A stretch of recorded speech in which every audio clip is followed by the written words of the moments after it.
Let's brew some beer. We grow the barley that makes your beer. I grow the rice. I grow the hops. But is all drag only meant for adults? I make the steam. No steam, no beer. I weigh the hops. I aged the beer. I rake the beechwood. It's to pride of it. We make the cans. I bottle the beer. I label the beer. I pack the beer. Promote it as a family. I make the beer cold. I make it colder. I stock the beer. We protect the beer. And I protect the history of the beer. I load the beer. With it. I deliver the beer. We're on break. I drop off the beer. But it definitely. I hang the signs. I serve the beer.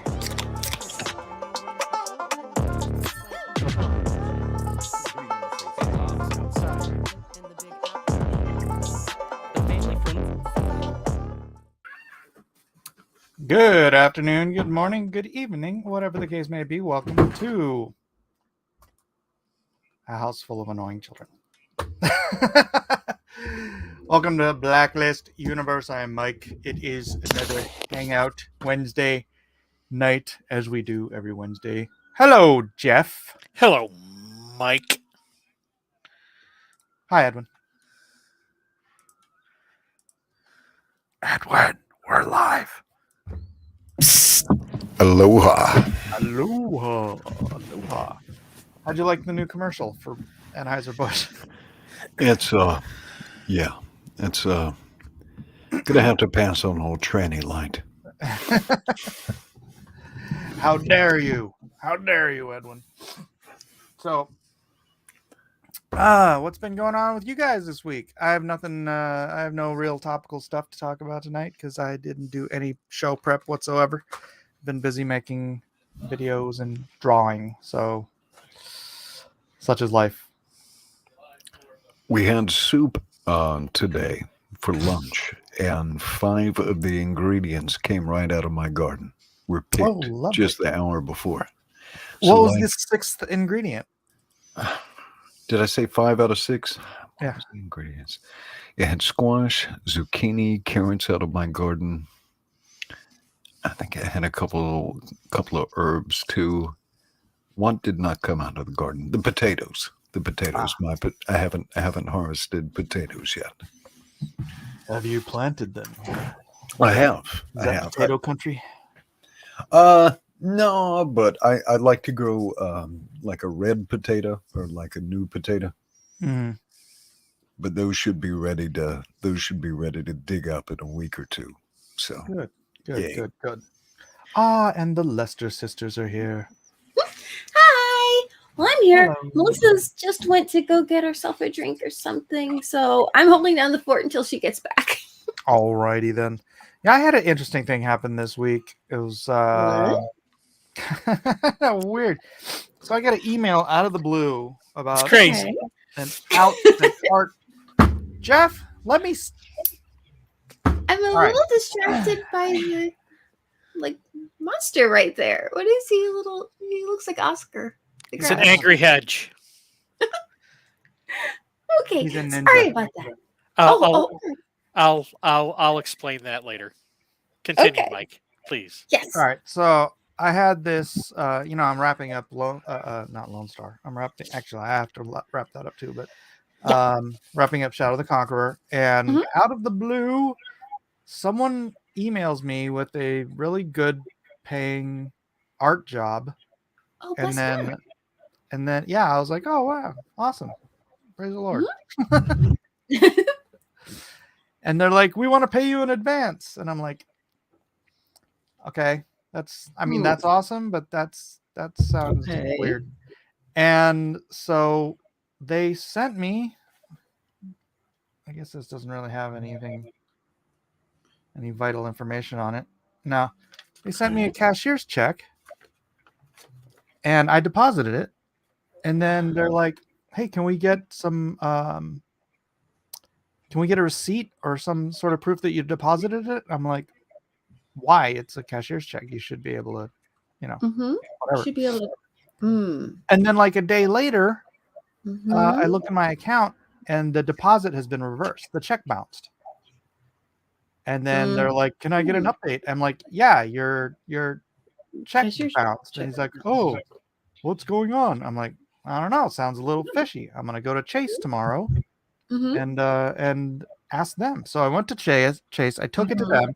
It's a real check. It's got the heat thing on it and everything, but it's fake in the sense that this check has already been issued and deposited with somebody else's name on it.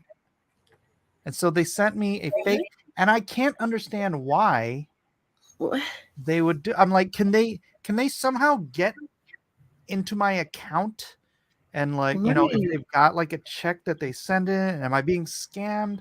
And then he's like, "Oh man," he's like, I told him his fake check was fake, and he's like, "We can send you another check," and I'm like, "No." Another fake check. That ship has sailed. yeah, trying to get your bank info. Exactly. And but what can you do with my? I mean, look, if anybody has your bank info, what can you do with it? Right. Write fake checks to somebody else, I guess. That also don't clear. Okay. Yeah, I'm not sure what your long-term plan with this is. I mean, all Now routing numbers are the same. We can now pester a lot of people. Don't no. There is a brute force attack on business accounts sometimes. Someone will kind of kite a deposit and then will hit the receiving account with microtransactions that exceed the amount that was deposited. So essentially, they, because I've seen this happen to a nonprofit recently. Someone made a donation theoretically, right? And then immediately came back behind with just almost like 500 microtransactions, and the microtransactions exceeded the amount that was donated. So they donated money that didn't exist and then did little microtransactions. And this isn't possible with personal accounts, but it is possible with business accounts. Interesting. So he could have taken this deposit and he could have turned around if he had gotten my checking information or my account information. He could have turned around and like bought a bunch of stuff before this check bounced, because I don't keep a lot of money in that account. Sure. Right. So he could have cleared a bunch of stuff before it bounced. And then when this bounced, I would be the one on the hook for all the money that they spent. Kind of. Yeah. That kind of reminds me of a friend of mine got scammed on buying a car from like across the country. One time I was like, I don't even remember how all that worked, but man, the scammers out there, there's so many, and they would almost unbelievable douchebags. Yeah. It'd be impressive if it weren't so horribly petty. Yeah. So anyways, that check's no good. Okay. And he's like, "Can I send you another check?" I'm like, "You can send me a money order or you can send me crypto." And he has not responded to me since. Well, there you go. Huh. So checks are more dangerous than you think. Yeah, checks. Who knew? Who knew? Apparently Edwin knew, but Yep. I'm not surprised. If anyone knew, it would be her. Arlene says a good old-fashioned con artist could get your bank info, open a PayPal, and go shopping. Ah, interesting.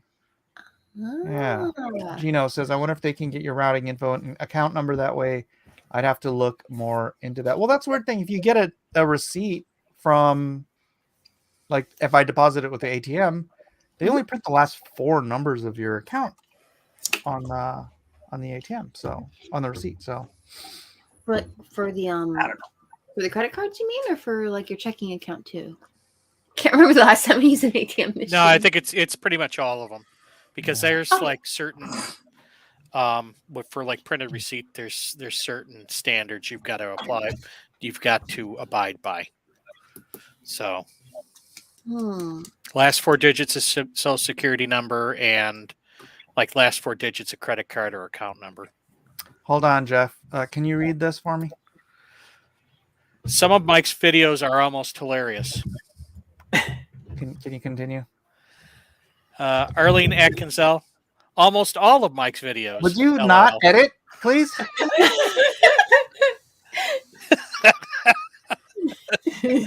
What? Arlene says, a good art paying job. The next Bud Light can.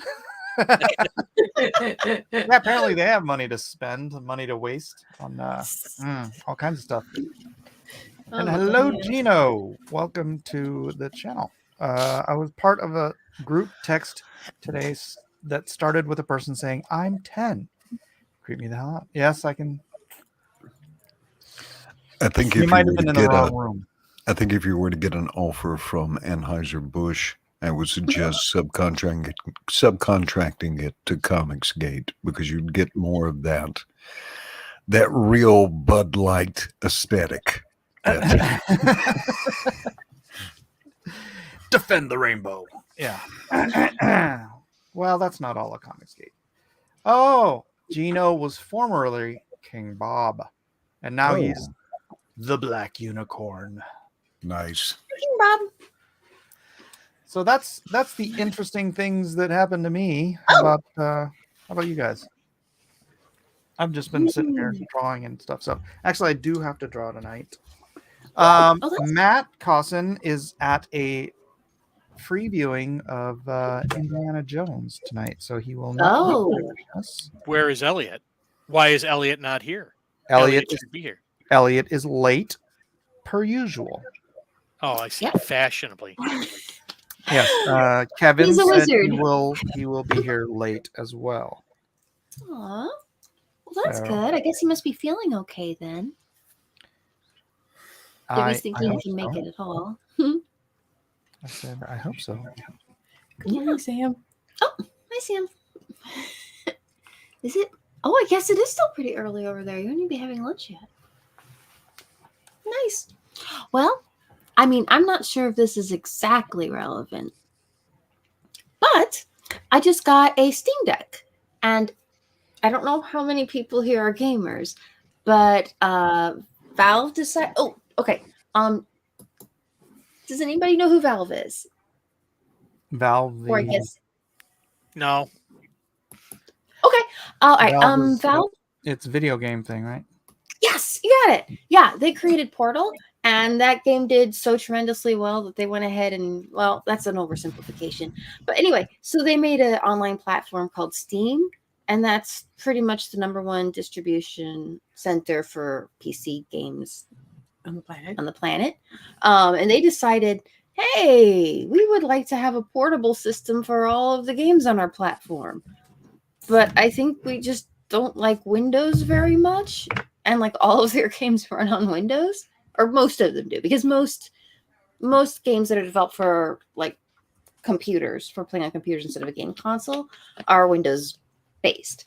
So they're kind of like, and they're kind of like, they wanted to try and figure out how to make a OS that would run their system and let them like play games, but not have to deal with Microsoft, as far as I can tell. So they're kind of like thinking about developing an emulator. Like, this is kind of ridiculous. So they went over to Linux, and Linux is, well, they're working on a Windows thing, but it's open source and people work on it like part-time, to try and get it working. And it's doing pretty good. They're kind of like, hey, about this thing, like, we don't have it work, our Windows emulator working well enough for the entire Valve library. And like, yeah, about that.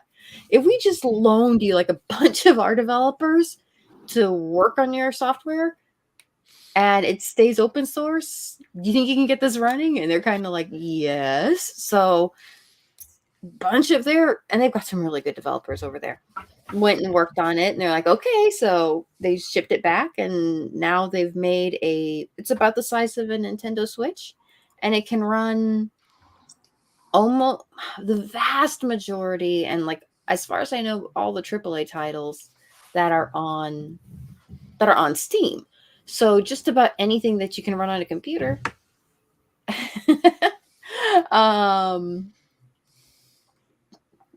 will run on this little portable now that they've made. So I'm kind of like, oh yeah, I mean, that's really cool.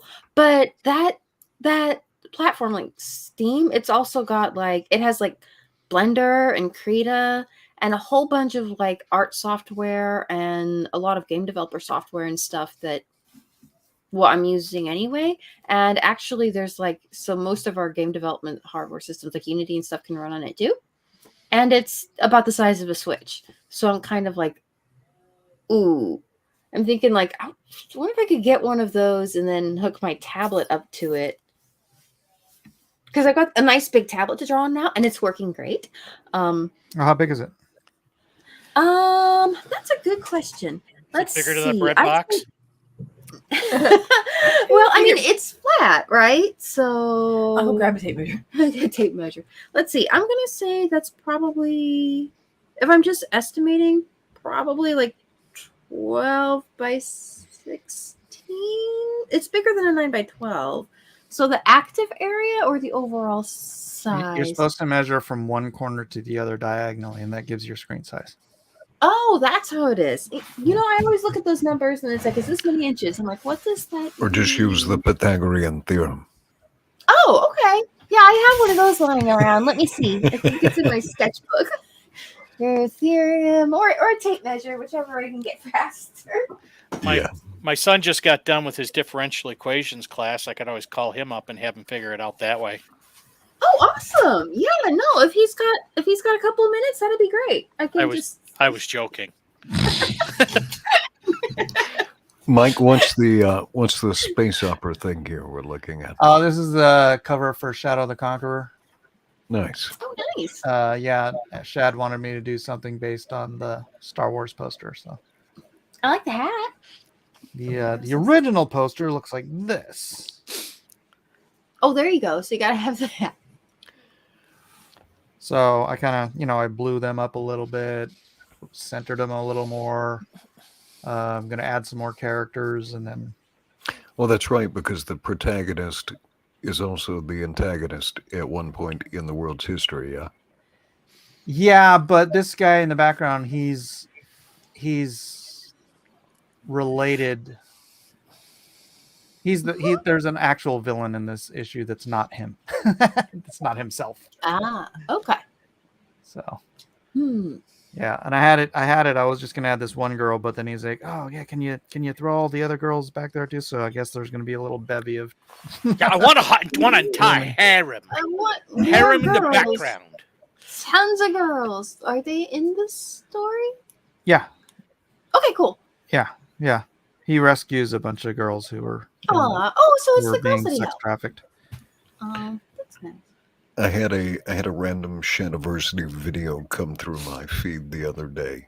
Shad and his men-at-arms were cutting down trees with swords. I haven't seen that one yet. How was it? It was everything you could expect of three geeks cutting down trees with swords. Everything you could imagine. Everything you could Everything you hoped for? Yes, I can All say you that. ever wanted. Once I saw the title, my expectations were not, Swords are not really optimal for cutting down timber. No. Well, it depends on the sword. Though he did have, I guess one of his friends does some knife making and sword making. He had one of his friends, I think, convert a machete blade to a falchion, and that one did relatively well for tree cutting. Did my Bud commercial get taken down? What? Did it? Let me check. Channel Well, at content. least it's just one video if that's the case, not the whole journal. I don't know why it would. Yeah. Fix the Bud ad. How much is Anheuser-Busch spending on YouTube these days? Well, they freed up at least 2 salaries, so Well, there you I go. don't think so. it's at I least think in the it's still 6 digits. Oh, good.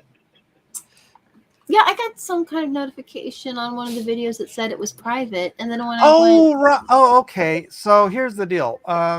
That video for some reason, and I uploaded it twice because the first time I uploaded it, I only wanted like the buttons to be like the last couple of seconds, and it was like 20 seconds deep, and I'm like, okay.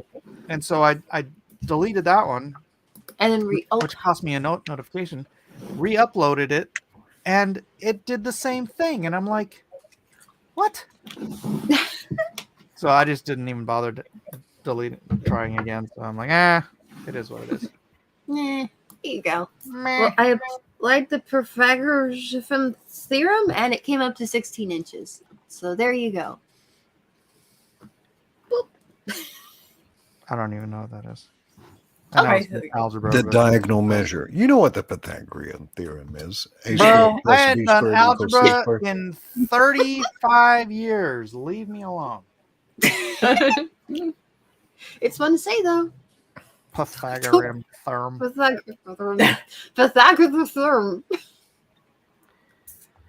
A fuzzy creature says, no alerts. No alerts.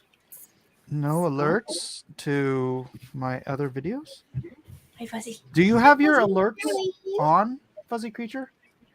I did a thing, and it's like 80% of my followers or of my subscribers don't even have their alerts turned on for YouTube. So it's like, you have to have your alerts on for alerts to work. You can customize them. So like if you have some channels where you just want to see if a live stream is happening, you can select for just live streams, or Oh, really? you can so you can be specific for kinds of things. Yeah, if you're subscribed to a lot of channels, then you don't want to be notified every time one of your hundreds or thousands of channels makes a video. Right. Then you can check out, the regular videos. Like, okay, every Monday I see what new videos have been put up or something like that. But still get notifications when streams go live, when there's live streams or something like that. Yeah.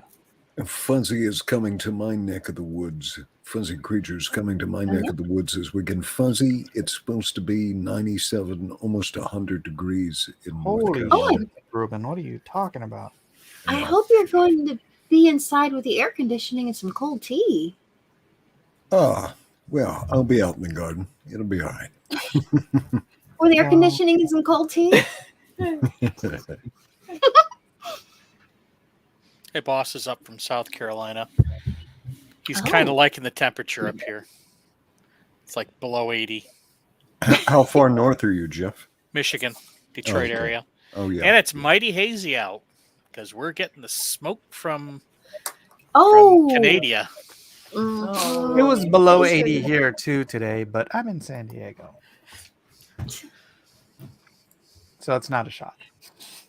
Yeah, I guess that's true. It's supposed to be well. Arlene says, I get all of Mike's notifications on both of my accounts, but almost never get Edwin's. That's odd. Alpha says he's subscribed to over 1,000. I don't know how many I'm subscribed to because my son Jojo, he subscribes to like everything, and it's really annoying. So it's like, I'm pretty sure I haven't subscribed to this many channels. Yeah, are they still setting those fires in Canada? I don't know. I'm not sure. All those wildfires that started at the exact same time. Mm-hmm. That was very weird. Yeah. Shame about that. It was lightning. Lightning is very precise. Yep. Yeah. In many, many places. Very all at well once. timed lightning. Mm-hmm. But you didn't see anything. Anyway, so the whole hedge thing came about. I was on Royce's show, A Drink with Crazy, and it was his Wednesday subscriber stream. So he does we'll pick. Everybody picks an artist that you want to promote, and then he goes and he takes a look at whatever their campaign is or their whatever book they're promoting or whatnot.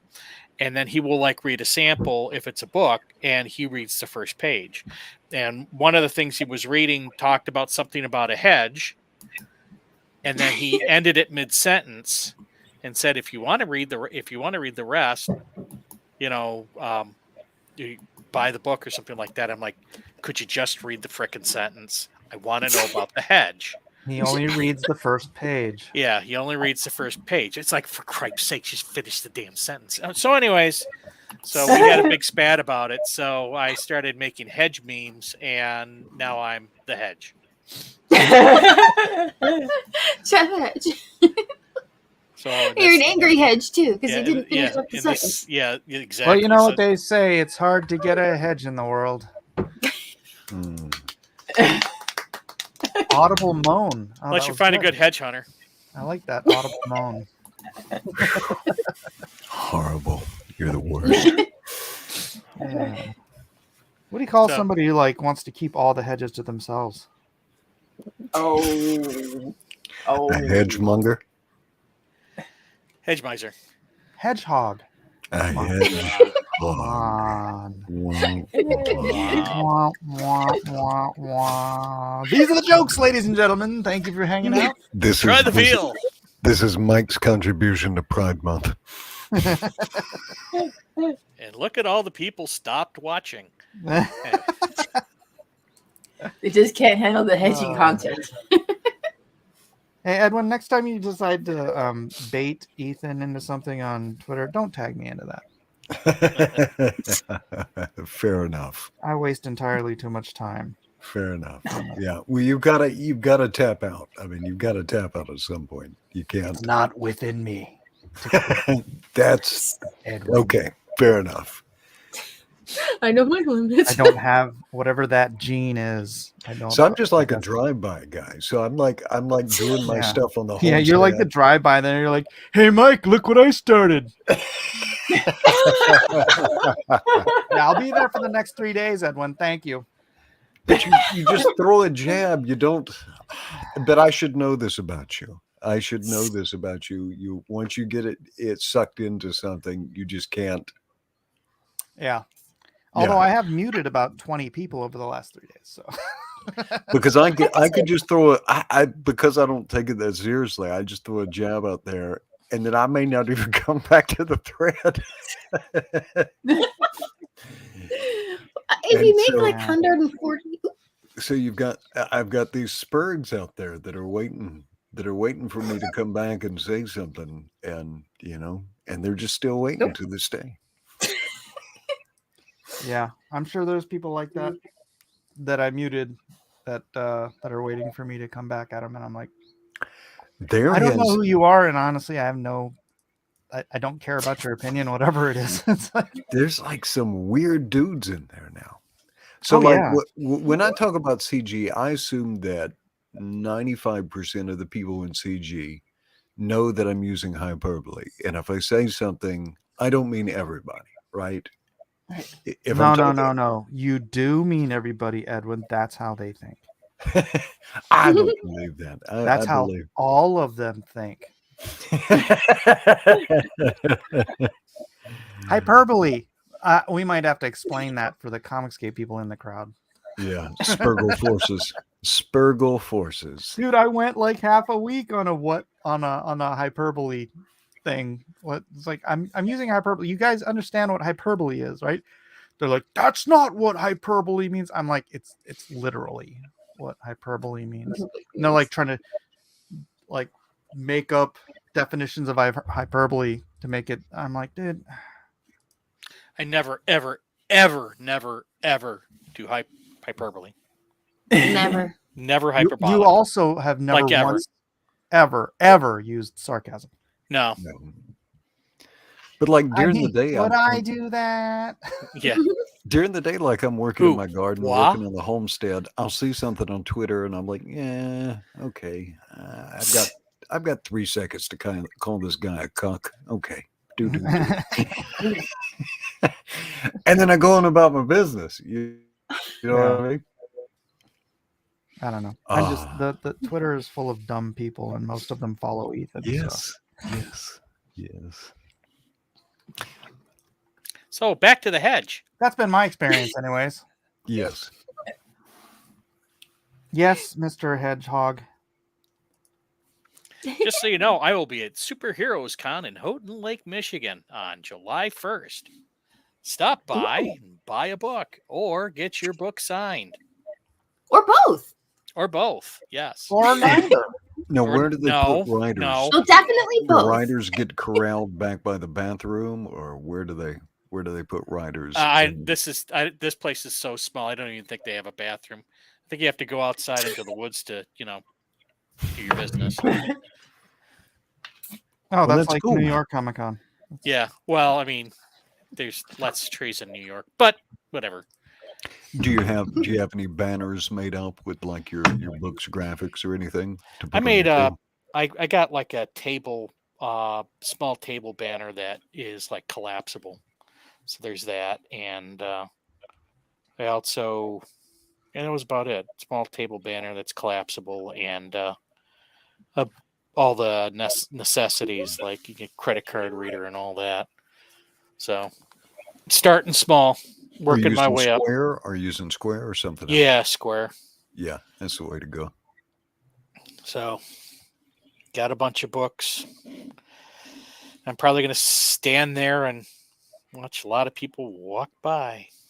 Well, Welcome hopefully to there's the a lot of colony. traffic. That's right. Just I walk on by. Don't buy this book. This is a great book, but don't buy it. It's okay. I'll just stand here drinking my soda. Well, how are you going to pitch your book? You know, that's the hard thing that's a really hard thing to pitch at a convention when most people are just looking at pictures. Yeah, you really want that's this a good book. idea. 4.5 stars. I'll be honest though, I was at a Denver con one year. Oh gosh, I just reminded another thing that happened this week. But I was at a Denver con one year and I was next to a book author and he wasn't like a huge guy and he lives here in San Diego somewhere. I can't remember his name though. But he was doing really well. Just people but he had a Go ahead. Denver. I don't know. Jeff, what I was going to tell you, what me and Flash have talked about doing is taking like a small PA system to like a convention and kind of recreating our YouTube show while he draws in person. Oh, that's not a bad idea.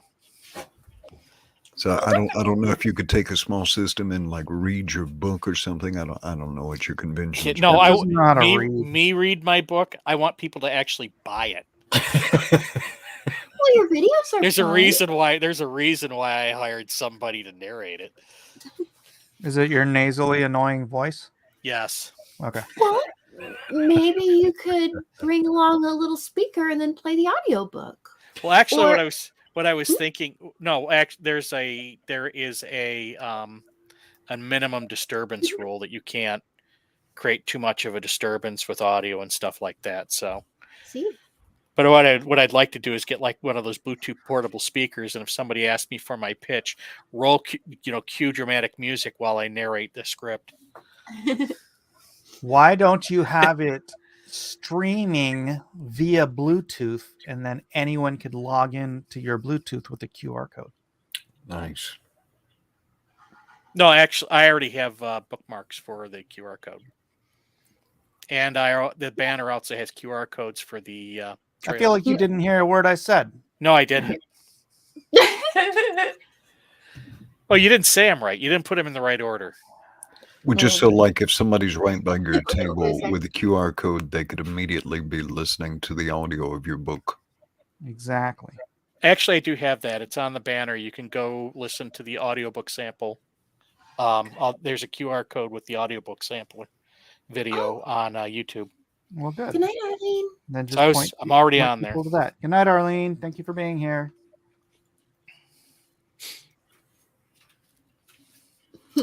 Gino says, I picture him popping out of a hedge that he carries around and says, buy my book, and then hides again. Yeah. You're going to have to resort to interpretive dance, Jeff. The little Selling books your that are book with popping out. interpretive dance. Okay. This getting back to I actually want them to buy my book. To sometimes like events and conventions and stuff will have like like workshops or things like that outside of like the main dealer's room. Have you thought of doing like writing? I don't know if the event's big enough for something like that. The event's not big enough for that. Oh, okay. Because that might be a place to be able to pitch the book to people who are specifically interested in writing and reading and things like that. So, and eventually, in September, I'm going to BaseCon, which is a sort of like a fantasy sci-fi nerds convention. Oh, I thought you said based. Yeah, it is. It's called BasedCon. BASED. Is that the one with Gary V? Gary V? Vaynerchuk? Let me go check. Is it? It's like a bunch of based conservative. Yep, that's it. Yeah, and that's up in like Michigan or something. Yep. I was there last year too. Oh, really? Yeah. Yeah, I thought that might be something probably worth, go to a place worth like checking that. out. Yeah, John Carmack is going to be there apparently. Carmack, yeah. I actually talked to him last year. He's an Really? interesting guy, yeah. They tried to make a scandal out of him being Yeah. there, like the leftoids tried to. Carmack has so much money, nobody's gonna friggin' care. He's not gonna care what anybody has friggin' says. about him. All right, Snow's going to be there allegedly. I don't know if she will with her husband and all. But Oh, that was another weird thing that happened. Anybody here? I'm sure Amy and Melissa do. Anybody else here know who John Romero is? I think John- so, yeah. no. He was the lead designer on Doom and Quake, and then he started a company called Ion Storm, and I don't know what he's been doing now. But I had my glasses on at church and my hair down, and this kid, I think he's a freshman. He comes up to me and he's like, "You look like John Romero," and I'm like, "How the hell do you know?" First of all, how the hell do you know who John Romero is? And then secondly, I'm like, "I used to work for him," and he just goes like, and just walks away. And I'm like, you just pull out this obscure dude, especially for someone your age. Tell me I look like him. I tell you, I work for that guy. ironically, I used to work for the man. I've had lunch with him, and you have no interest. I'm like, like this is the weirdest thing. Was this a Gen Z person? Because I've noticed like Gen Z just like cannot carry on a conversation. I mean, he's literally in 8th grade. So. There you go. Well, Mr. Mike, I need to call it a night. I've got a early morning on the homestead, sir. Time for tapping out, eh? Time for Wrestling tapping up out. some tomatoes. All right, buddy. All right. Later. Night, everyone. Later, Jeff. Night, Gross. Peace. So, anyways, Dan Gaynor is going to be there, Vice President of Free Speech America. Hans Schultz, Robert Krause, who puts it on, and he's a great guy. I like Robert. Like I said, R.H. Snow, Carl Gallagher, Blaine Pardoe, who's big into BattleTech. How big is that show? Last year, it had about, I don't know, anywhere from 50 to 100 people. Oh, so not big. Yeah, it's not big. This one is actually going to be larger, apparently. Well, I hope so. So, and then there's me. And Are you- Bill Willingham, who I don't know who he is. But anyways, Bill Willingham was comic book artist, writer. Fables. He used to do a porn comic called Ironwood. Well, that'll be interesting. It was a fantasy porn comic, so you got that going for it. Yeah, and it was. I mean, he's an excellent draftsman, and I don't know what he's been doing lately, but. So okay, so I won't be clicking his link anytime. No, I don't think he. I think he retired that like decades ago, but I think he's been doing pro stuff. I don't know. You could look it up. Daniel Humphreys, author of the Z-Day series. What's Z-Day? I don't know. It's got something to do with zombies. But apparently he was pretty famous because people were buying his books and getting them signed, and nobody was buying mine. But okay, whatever. So who knows? Maybe that'll all change. Or well, that is the benefit to not. fame, I guess. So, anyways, what's this guy's name? Bill Willingham? No. You said something to some guy with the last name of V. John Romero? Not John Romero. I think that's an Oh, Gary V. Gary Gary V. Vaynerchuk. Gary V. goes by. He's not in there? He's not on the host or the featured. Oh, that's funny. I could have sworn that's where I heard about it. How do you spell last name? Vaynerchuk. There we go. I found it. Probably with a V. Probably Yeah. an E. Starts with a V, ends with a Nurchuk. Vaynerchuk, American entrepreneur, author, speaker, and internet personality. Is that the guy? Yep. Okay. That's the one. Let's go to Gary Vaynerchuk. I could just be wrong that he was involved, but I didn't know about it. Let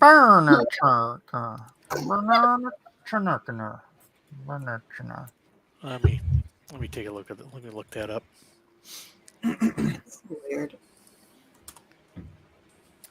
Alpha says that was a waste of talent, Mr. Miller, using his art powers for the forces of evil. It's true. It is true. But I was not a Christian when I was reading it, so. Long time ago. Yeah, I'm not saying anything about that. Okay. No worries. I'm gonna buzz Elliot in here. See if he's gonna make it. Yeah, I hope he's doing all right. We haven't seen him in a bit. Although he's been drawing on Instagram, so I guess he's not sick. He's been very, very busy. That's all I know. That's probably good. I did talk to him an hour ago, so. Oh, that's good. As long as he's not sick. I'll be right there.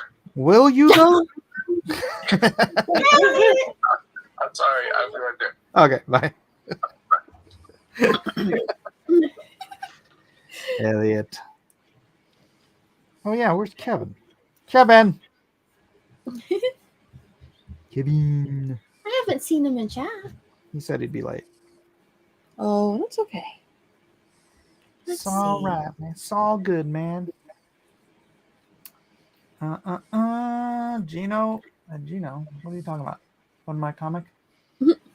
I don't know. Is Alpha making a comic? I feel like it. Oh, there's Kevin.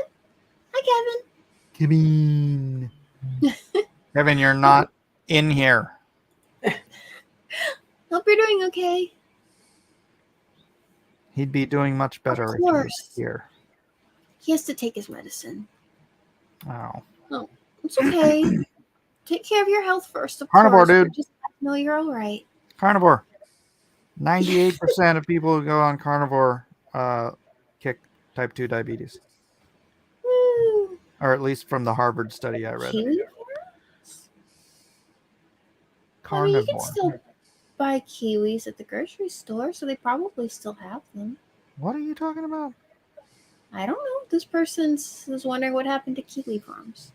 Oh, Maldicienten. I don't know. Kiwi Farms is a internet gossip site. I would poke in there once in a blue moon, but I hear it went down. I don't know. But last time it went down, it came back up. So someone else will have to research that. I do not know. Okay. Kiwi Farms has basically been blackballed by everybody. So Tor like is- people who, what do you call that? People who like do the hosting. Yeah, hosting. People won't host it or something like that, if I remember correctly. Hello, Elliot. What's up, y'all? It's been a fortnight. Hey, hey. Hi. A fortnight. It's been a fortnight. It has been. Or a week. Oh, I'm tired. No, it's been 2 bless weeks. your That's a heart. fortnight. Freaking Jeff. 2 weeks? Yeah, that's what a fortnight is. You know, I didn't know that. You didn't? No, I thought that's a game. I had no idea. I mean, more than one thing can be true. It is true. It is a game. It is a game. The reason it's called Fortnite. I have no idea why they call it Fortnite because it means 2 weeks. I don't think they know either. I think they spell the last bit Nite, but that's just the commercial spelling of night. That's true. That's how I spell night, generally speaking, because I'm lazy. Yes. Wow. You don't believe in GH. Who needs the GH? Give me a break. Good. Just for people who like writing extra letters. Good. Well, I'm sorry. I didn't know. Hosting some ISPs will illegally put them on a blacklist. So on. Yeah, whatever.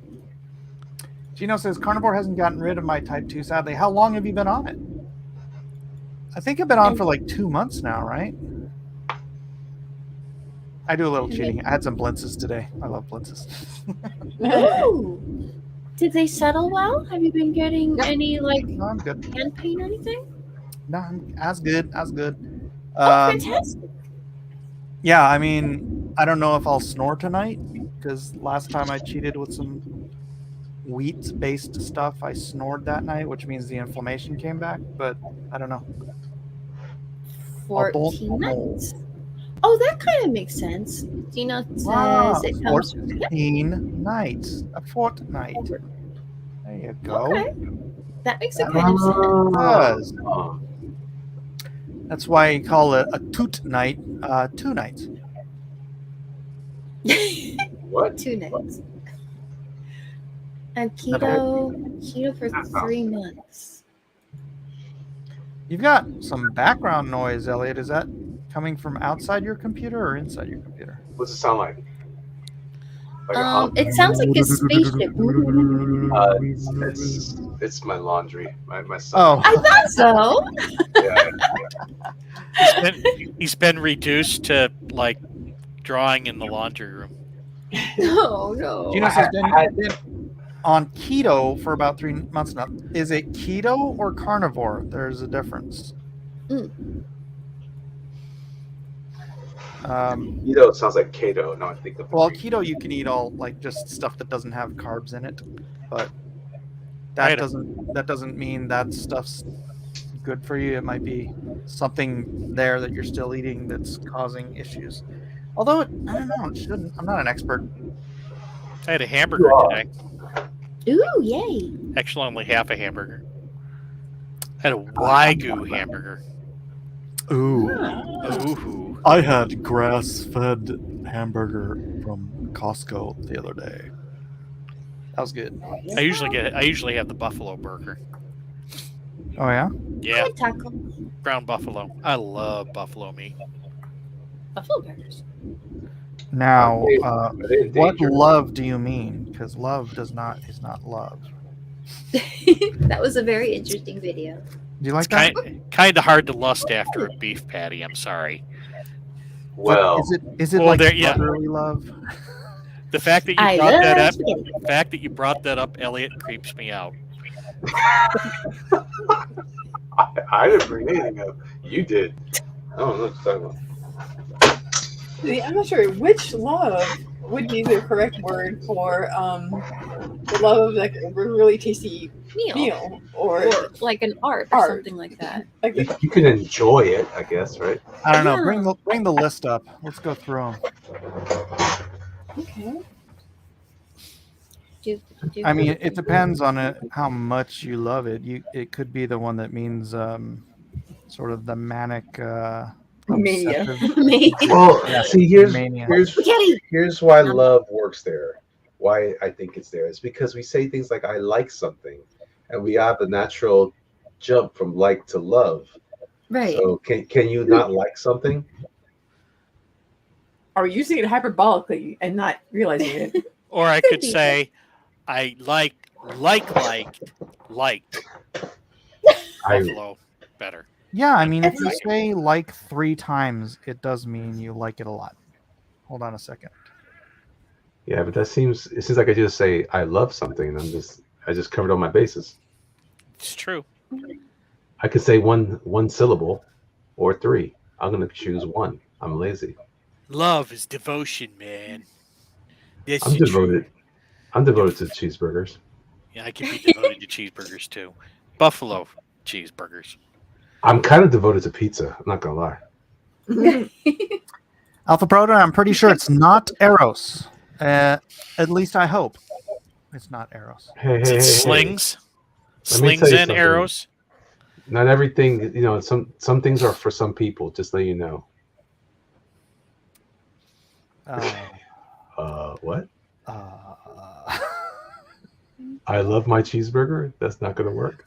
Sorry. Yeah, you can love your cheeseburger, just don't love your cheeseburger. All the time. That's hilarious. How did we get to this conversation? I suddenly lost any appetite I had. Because I did a video that was entitled "Love Is Not Love" for Pride Month, and me and Melissa watched it. They're diligent. They're diligent watchers. Now I can't even appreciate food anymore. Of my other channel. Thank you for interrupting me, Jeff. Wow. It was interesting breaking down the Greek definitions for different versions of the word love and stuff like that. I There's just like literally 8 words for love in Greek, and we only have love. English has like a million words in the language, and we have one for love. It's just kind of impressive. I'm like, oh boy. English is just one big expletive. But that's how people get away with saying love is love. It's like, bro, no, it's not. No, it's not. Really, really not. Nuh-uh. Not the way you're defining it. Oh, I see. So if I love my pencil, just I don't shan't love your pencil. That's hard. That's really hard to do. Well, I see. It depends on the love you're talking about. Let's see. What? Oh man, you just messed me up, man. What? I just want to love my art. And you can love your art, Elliot. Cheeseburger. Just don't love your art. Hold on, I gotta log in my hours for today. Fuzzy Creature, Mike, not sure that going carnivore will cure diabetes, but as it is with some medication control, I'm dropping into the 5s and still dropping weight, but I suspect I won't sugar and candy like I did before. You won't eat sugar and candy like you did before? Love sugar and candy like you did before. I actually dipped below 170 pounds this week for the first time since probably college. That'd be great. What? Yeah. Hi, Zippy. Oh, Zippy, hi. Yeah, Zippy. Let me send you the link if you're not too busy looking around for Gary Coleman drawings.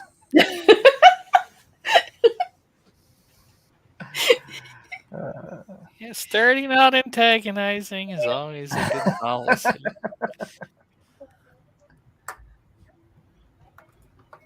That's okay. Not my show. Alright.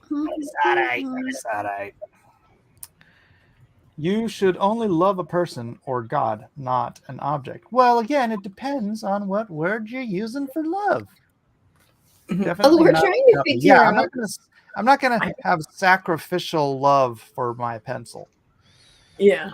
Right. I really appreciate, the quality of art I can produce with it, that kind of thing. Yeah. How about an overabundance of like for buffalo, ground buffalo, An overabundance of like. well grilled. That's well grilled. well Bacon grilled. on You mean time. medium rare, right? That's No. well grilled. Dude, don't ever eat ground meat medium rare Why not? because that's like I the do it all the leftovers. time. That's like the leftovers. I do it all the time. Yeah, yeah. No, if I be do poop, it all the you'll be time. pooping worms. Yeah, nope. Lies. Lies, not lies. Lies. There's no freaking worms in beef. Okay. The worms are in pigs. So yeah. I wasn't talking beef. I was talking buffalo.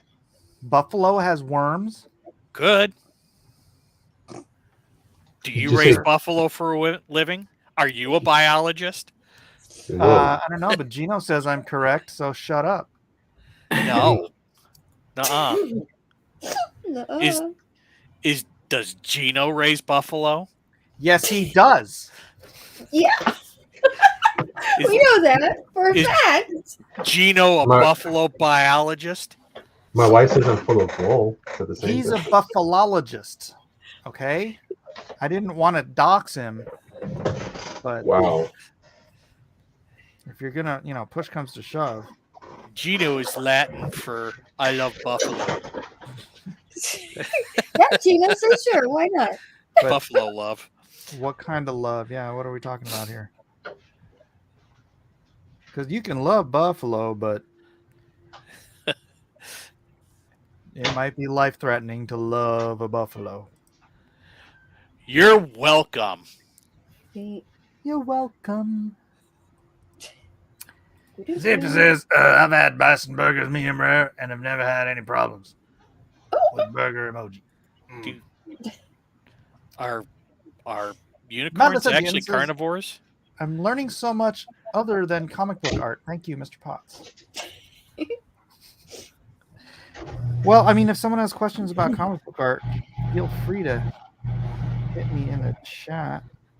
I'm still trying to learn Greek very quickly. This is complicated. Learn Koinonia Greek. We just scared Kevin off from joining. Why is that? Man, I'm not sure I want to be in that conversation. Which one? What were we talking about? Buffalo That Love? one, yeah. Oh, Buffalo Love. It's all right. We'll stop talking about Buffalo. It's not love. It's actually an overabundance of like. Well, I mean, if you just whip out the Greek dictionary, let's see what kind of love is appropriate for a buffalo. To me, I'm thinking the word, the best word to use to describe the feeling you have for a good food or art or things that would have to be enjoy. A platonic sort of love. Well, brotherly. I can't reciprocate. It's a thing. I don't think that's interesting. Right. Jeff. I don't know. Have you ever asked a grilled buffalo patty? I'm all out of You know what? You know what? Love doesn't have to be reciprocated. Yeah, that's true. What Elliot said. Mm-hmm. God loves everyone. He loved us before we ever loved him. Mm-hmm. He Clearly did. not reciprocated. So that would be wild. If you ever loved art enough, it might. What? So nobody's looking this up. I am. Yeah. Why would I I'm look it trying. up? This is. I'm trying to figure out how to pronounce it. I found a word here, but I can't. It's like it's pronounced like SC. I don't know. What is it? I found this website, and it has a lot of things. Okay, Alpha Proto says. This part is I. This is I enjoy. The first part is probably Mao is probably I, and the other one is probably enjoy. SC. Oh. Alpha Proto says E. coli is usually on the outside of beef. When you grind it up, it mixes in, so the beef has to get cooked hot enough in order to kill the bacteria. See? E. coli comes from poop, unless I'm eating something that has intestine in it. Not necessarily. Hey, look, E. coli is at. I'm 52, I'm almost 52 years old. I'm 57. Medium rare, great, you're old. I've been eating medium rare hamburgers my entire life. I've never had any problems. Technically, that makes me your elder. I mean, it makes you my older and wiser.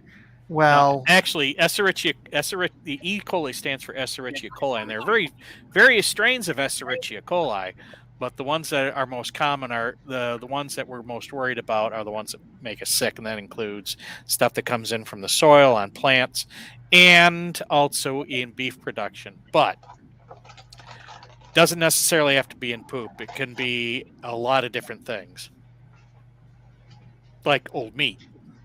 That was once in poop. Old meat. See, now that's a different story. And ground up burger is like the worst for that. That's the reason why I always get it medium well. To hell with that. Okay. Yeah. When you get worms, I'll lose weight faster. Yeah. God, I wish that. No, I shouldn't ask for that. They used to sell tapeworms. Yeah. For then you have to drink kerosene to get rid of them. Oh, really?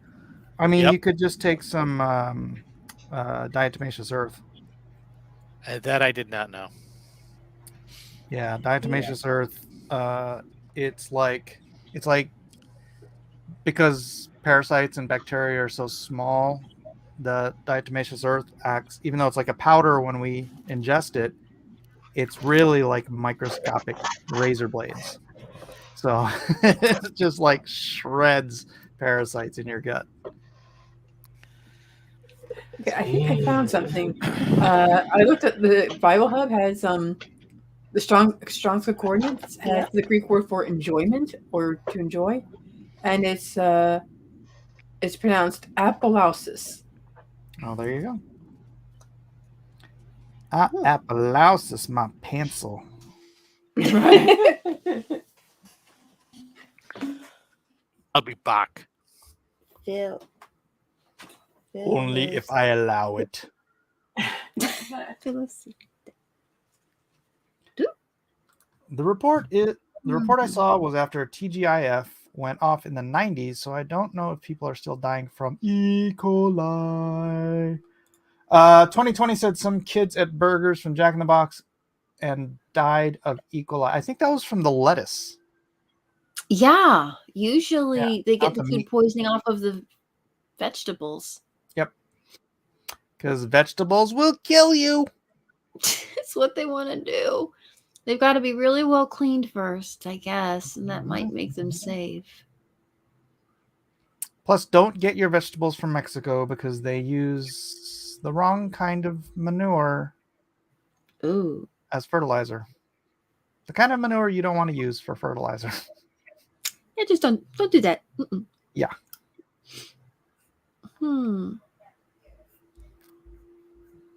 Oh, interesting.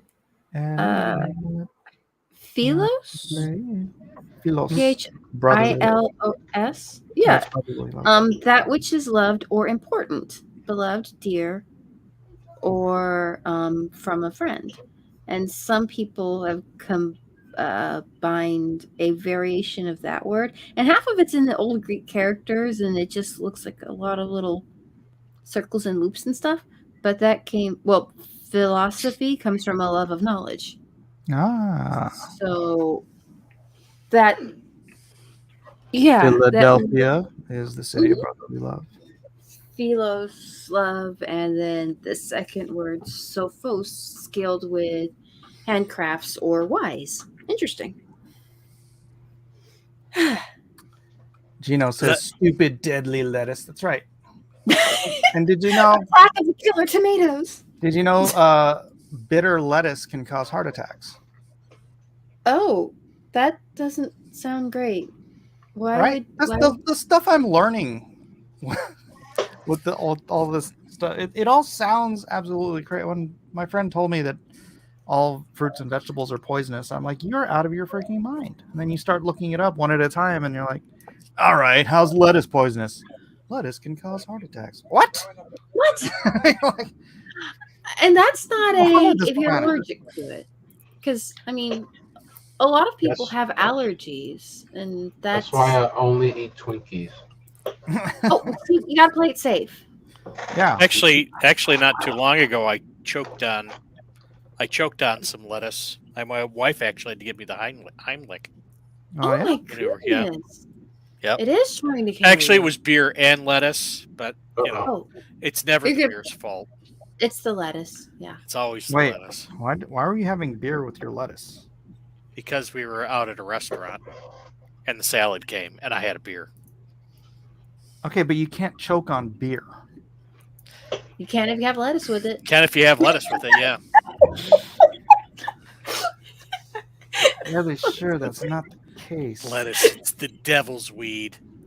Well, a beer comes from hops, which is a plant. That's true. Huh? Yep, huh? Yeah, but you don't actually drink the hops. You steep the hops. Actually, you boil the hops. There's no bulk. There's no hop bulk involved. Look, I don't know what you're talking about. I'm just saying. They're both plants. Just fishy. That's all I'm saying. And I don't think you actually eat hops like you do lettuce. I don't think that would be a very pleasant experience. Fuzzy Creature says, do 20 studies and one will conclude that same thing is dangerous. That's the one that gets published. Yeah. Beer is a liquid. Choking on a liquid is called drowning. That's right. Yes, that's true. Hey, Max. Hi, Comics Bear. Max Oh, is here. aw. Hey, Max. Here's Max's butt. Whee! Max and the cat's Is that butt. over there now? Max butt. Cat butt.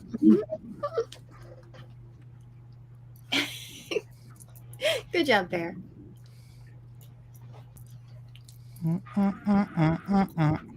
So, Elliot, can you still not talk about all the stuff you're doing? Yeah, pretty much. But I went to Heroes a couple weeks ago. Oh, Yes. tell us all about it. Dude, it was great. Yeah? Oh, Who'd you see? But Joe Fest was better. oh nice. Mhm. Did Kevin make it? Mm-mm. Maybe next time.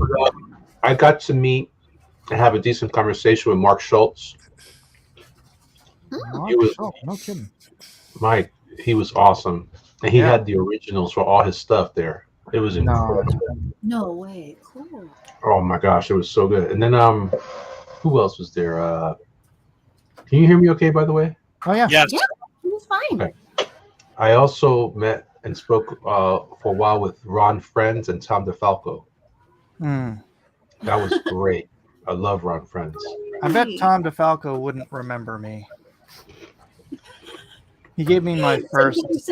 He gave me my first portfolio review in 1992. Oh, wow. Really? Did it go well?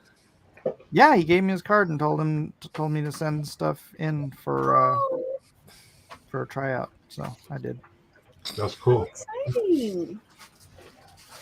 I met him.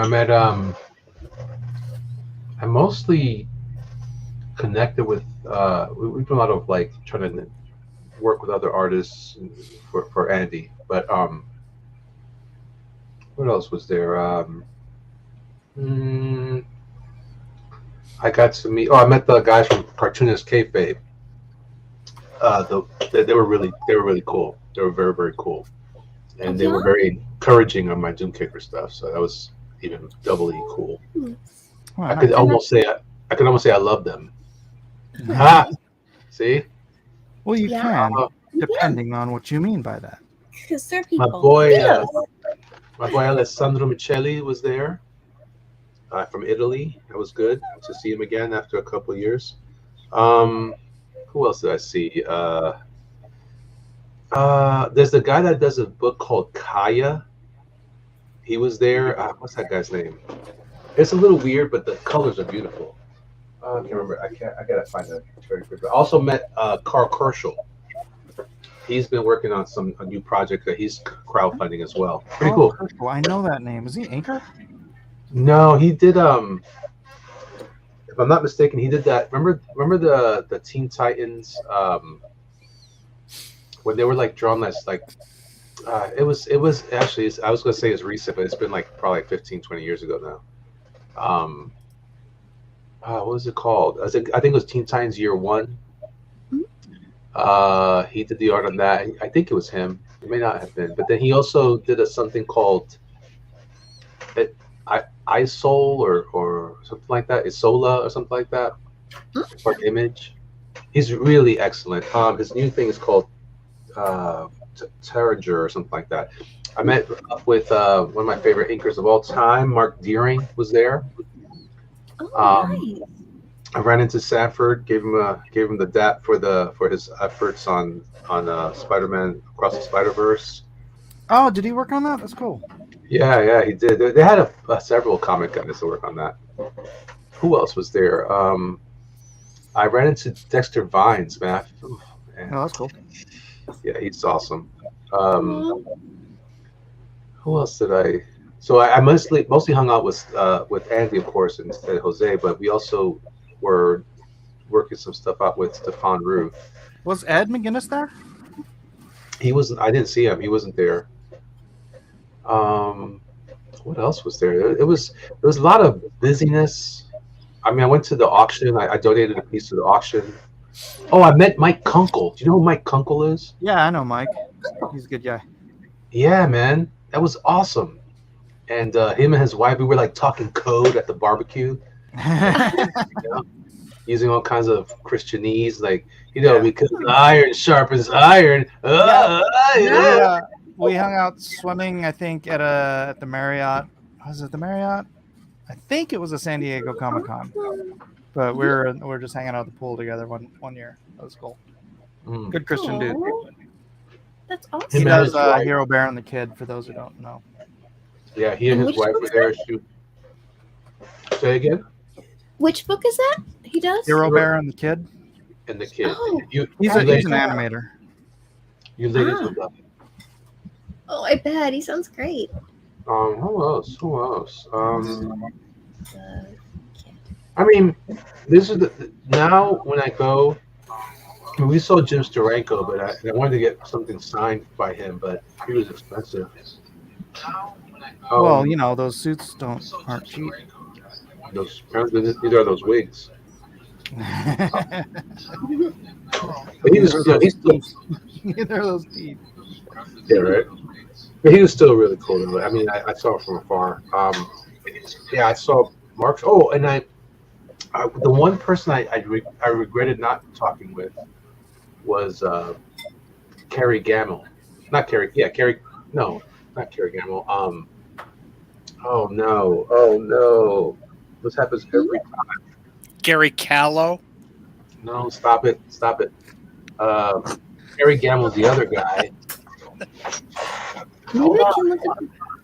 Carrie Fisher. No. Jim Carrey. He's one of the inkers from that era with Joe Rubenstein and John Carrey. But there's another. What's the other cast name? It's with a B, I believe. Belushi. Stop it. Bob McCloud? No. Brett Breeding. Oh, yeah. Yeah, he was there too, man. And I didn't have anything for him to sign, so because he wasn't really selling art. I was like, oh man, I would love to pick something up. Berkeley breathed. What? Berkeley breathed. I just said it. Brett Breeding. I know, but now I wanted to say Berkeley breathed. And I did hang out with. We did. You know what? There's actually if you go to Brian Shearer's YouTube, Sure. he recorded me drawing something after hours with somebody. Oh. Or a quick commission at the hotel. Yeah, you should go check it out. Just while you guys are drinking beer. Yeah. Ah, that's right. Wait, so Brian was there? Yeah. Okay. I was half tempted to fly down there and join the festivities. You should have. It would have been cool. I mean, after the restraining order and everything. Oh yeah. We also ran into one of the other gentlemen that supports us. Hold on, I'm choking on peanut butter.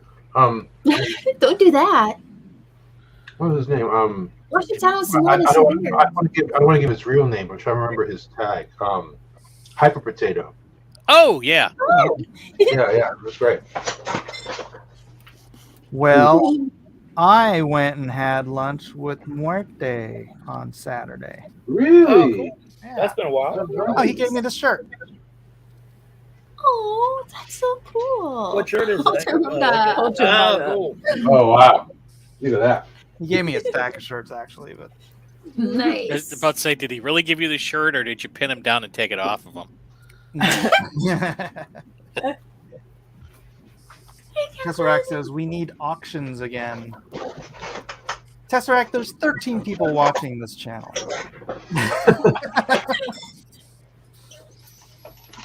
Well, if you started the countdown at 21, it would be more successful. If anybody wants to make a request, I'll draw something. You know who was speaking of that? I was watching on Instagram. Another person I met and I spoke for a while with was Ben Caldwell. Do you know Ben Caldwell, Mike? I know. Gosh, I feel like I know him. So he did a book years ago. It was an all-ages book called "Dare Detectives," and he ended up doing some because I think he was an animator at the time, but he also did some stuff for he redid Bram Stoker's Dracula in a graphic novel. but for kids in that style. Mm-hmm. He's dynamite. But he also Wait, did wait. Is this Talent Caldwell? no Ben Caldwell. So Talent wasn't like a nickname or something. I think I answered that question, Mike. I think you're just trying to capture me in a lie. Well, you know who Talent Caldwell is, right? I know the name, but I don't remember exactly. Yeah, I'm familiar with the artist. I think. I'm gonna try to find my my camera so I can point it at some of the stuff I picked up at the show. I don't know what I got. Comics Bear says, plus Mike doesn't ship anything. Hey. I got nothing else to add to that. I'm offended. So it's wrong? I shipped something. Look, Mike. I have shipped stuff. Ooh. This is The Right Project by Ron Friends and Tom DeFalco. This is actually pretty old, man. I remember when this came out in previews, and I was like, yo, what's up with that? I couldn't wait, and then they never produced it. And Really? they're gonna put it out now. Yeah, that along with, check this out, ready? The Blue Baron. What's up? This looks so dope. And he's part of the Heroes Union. What? There you go. Cool. I love it, man. How's he publishing them? It's a company called that's a great question. It says Action Hour on this. I think it's this is weird because these are like the Henry Farm Inc. is the name of the company that I guess that produced it. This one's by Apex Comics Group or something. It's pretty good, man. And I love Ron Friends. His run on Thor was one of my favorite runs. His run on Spider-Man was awesome. He's That's one of what my I know favorite. from Spider-Man. Yeah, dude. His stuff on Superman when he did the Superman Red and Blue. All right.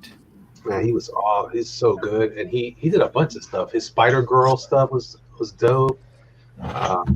What else did he do? Thor, Spider-Man. I'm sure there's other things I'm forgetting, but he did some. What does he do now? This is the stuff. He's working with Tom DeFalco still. Oh. Tom was awesome. He's such an old Italian guy. He's so grumpy. It was great, but that was cool. And then Caldwell, I have one of his sketchbooks. Check this out. Tell me how how you hung out with them. Were you just at their table or what? With them, I just talked with them at the table, yeah. And I had met the guy that was handling his art sales, and I saw a bunch of his original stuff too. He had a bunch of cool sketches and drawings in the book. But Mark Schultz was like, so Kunkel, I saw his wife, and I was gonna I wanted to buy something from them because I was surprised. I didn't know he was still producing books. I thought after he finished the original trade paperback for Hero Bear, I figured he wouldn't do it anymore. He was one of the inspirations to me for doing like all ages stuff at the time. Oh yeah. Got really, really interested in pursuing that as a subject matter. But I got to talk with he and his wife at the barbecue. Mike's leaving. He's not even listening. I am listening. I'm looking for my Hero Bear and a kid. Yeah, I used to have. I gave it away to a kid once. I want to try to buy another copy, but and then Ron Friends was he and Tom were at a what the heck was it? It was a panel, I guess, and they were man, I was forgetting words all weekend, like panel, and I can't remember the words that I forgot because I forgot them again. But anyway, I went to this whole thing. I was like, what's that word? That one thing, with the little bot. I was having trouble today with the word caption from comics. Like, what do you call that? The box with words, the word box. Not the bubble. Like that somebody said bubble. I said, no, it's a box. It's a box, not a bubble. It's a box. We know for the captions. The captions. And I said, oh, captions. Oh, captions. Like the old Italian man. Anyway, so this is Ben Caldwell's art right here. I can't find it. So this is one of his sketchbooks, and he calls these things doodles. Of course he does. Fills up this whole thing, And this was pretty impressive. This is one of his bigger books. It was like, look at this. It's cool. Wow, that is thick.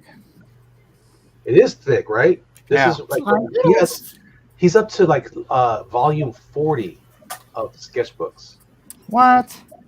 That's intimidating. Let me show you this book. This is even creepier. I mean, when does he have time to draw? Listen, because he's drawing all the time. Sketches. That's all he does. I know, but Well, it's like, the reason dude, why I thought of him is because I saw him do. His wife, I guess, helps him do auctions on Instagram.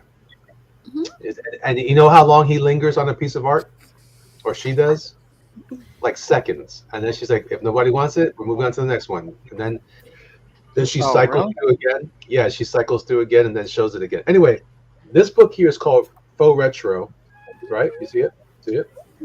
All right. So Faux Retro is this book is all it was.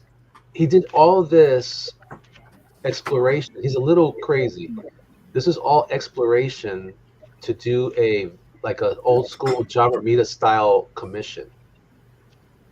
This whole book of nothing. He just explored, and turned it into a whole like project. And I think the covers, the commission is actually not nearly as.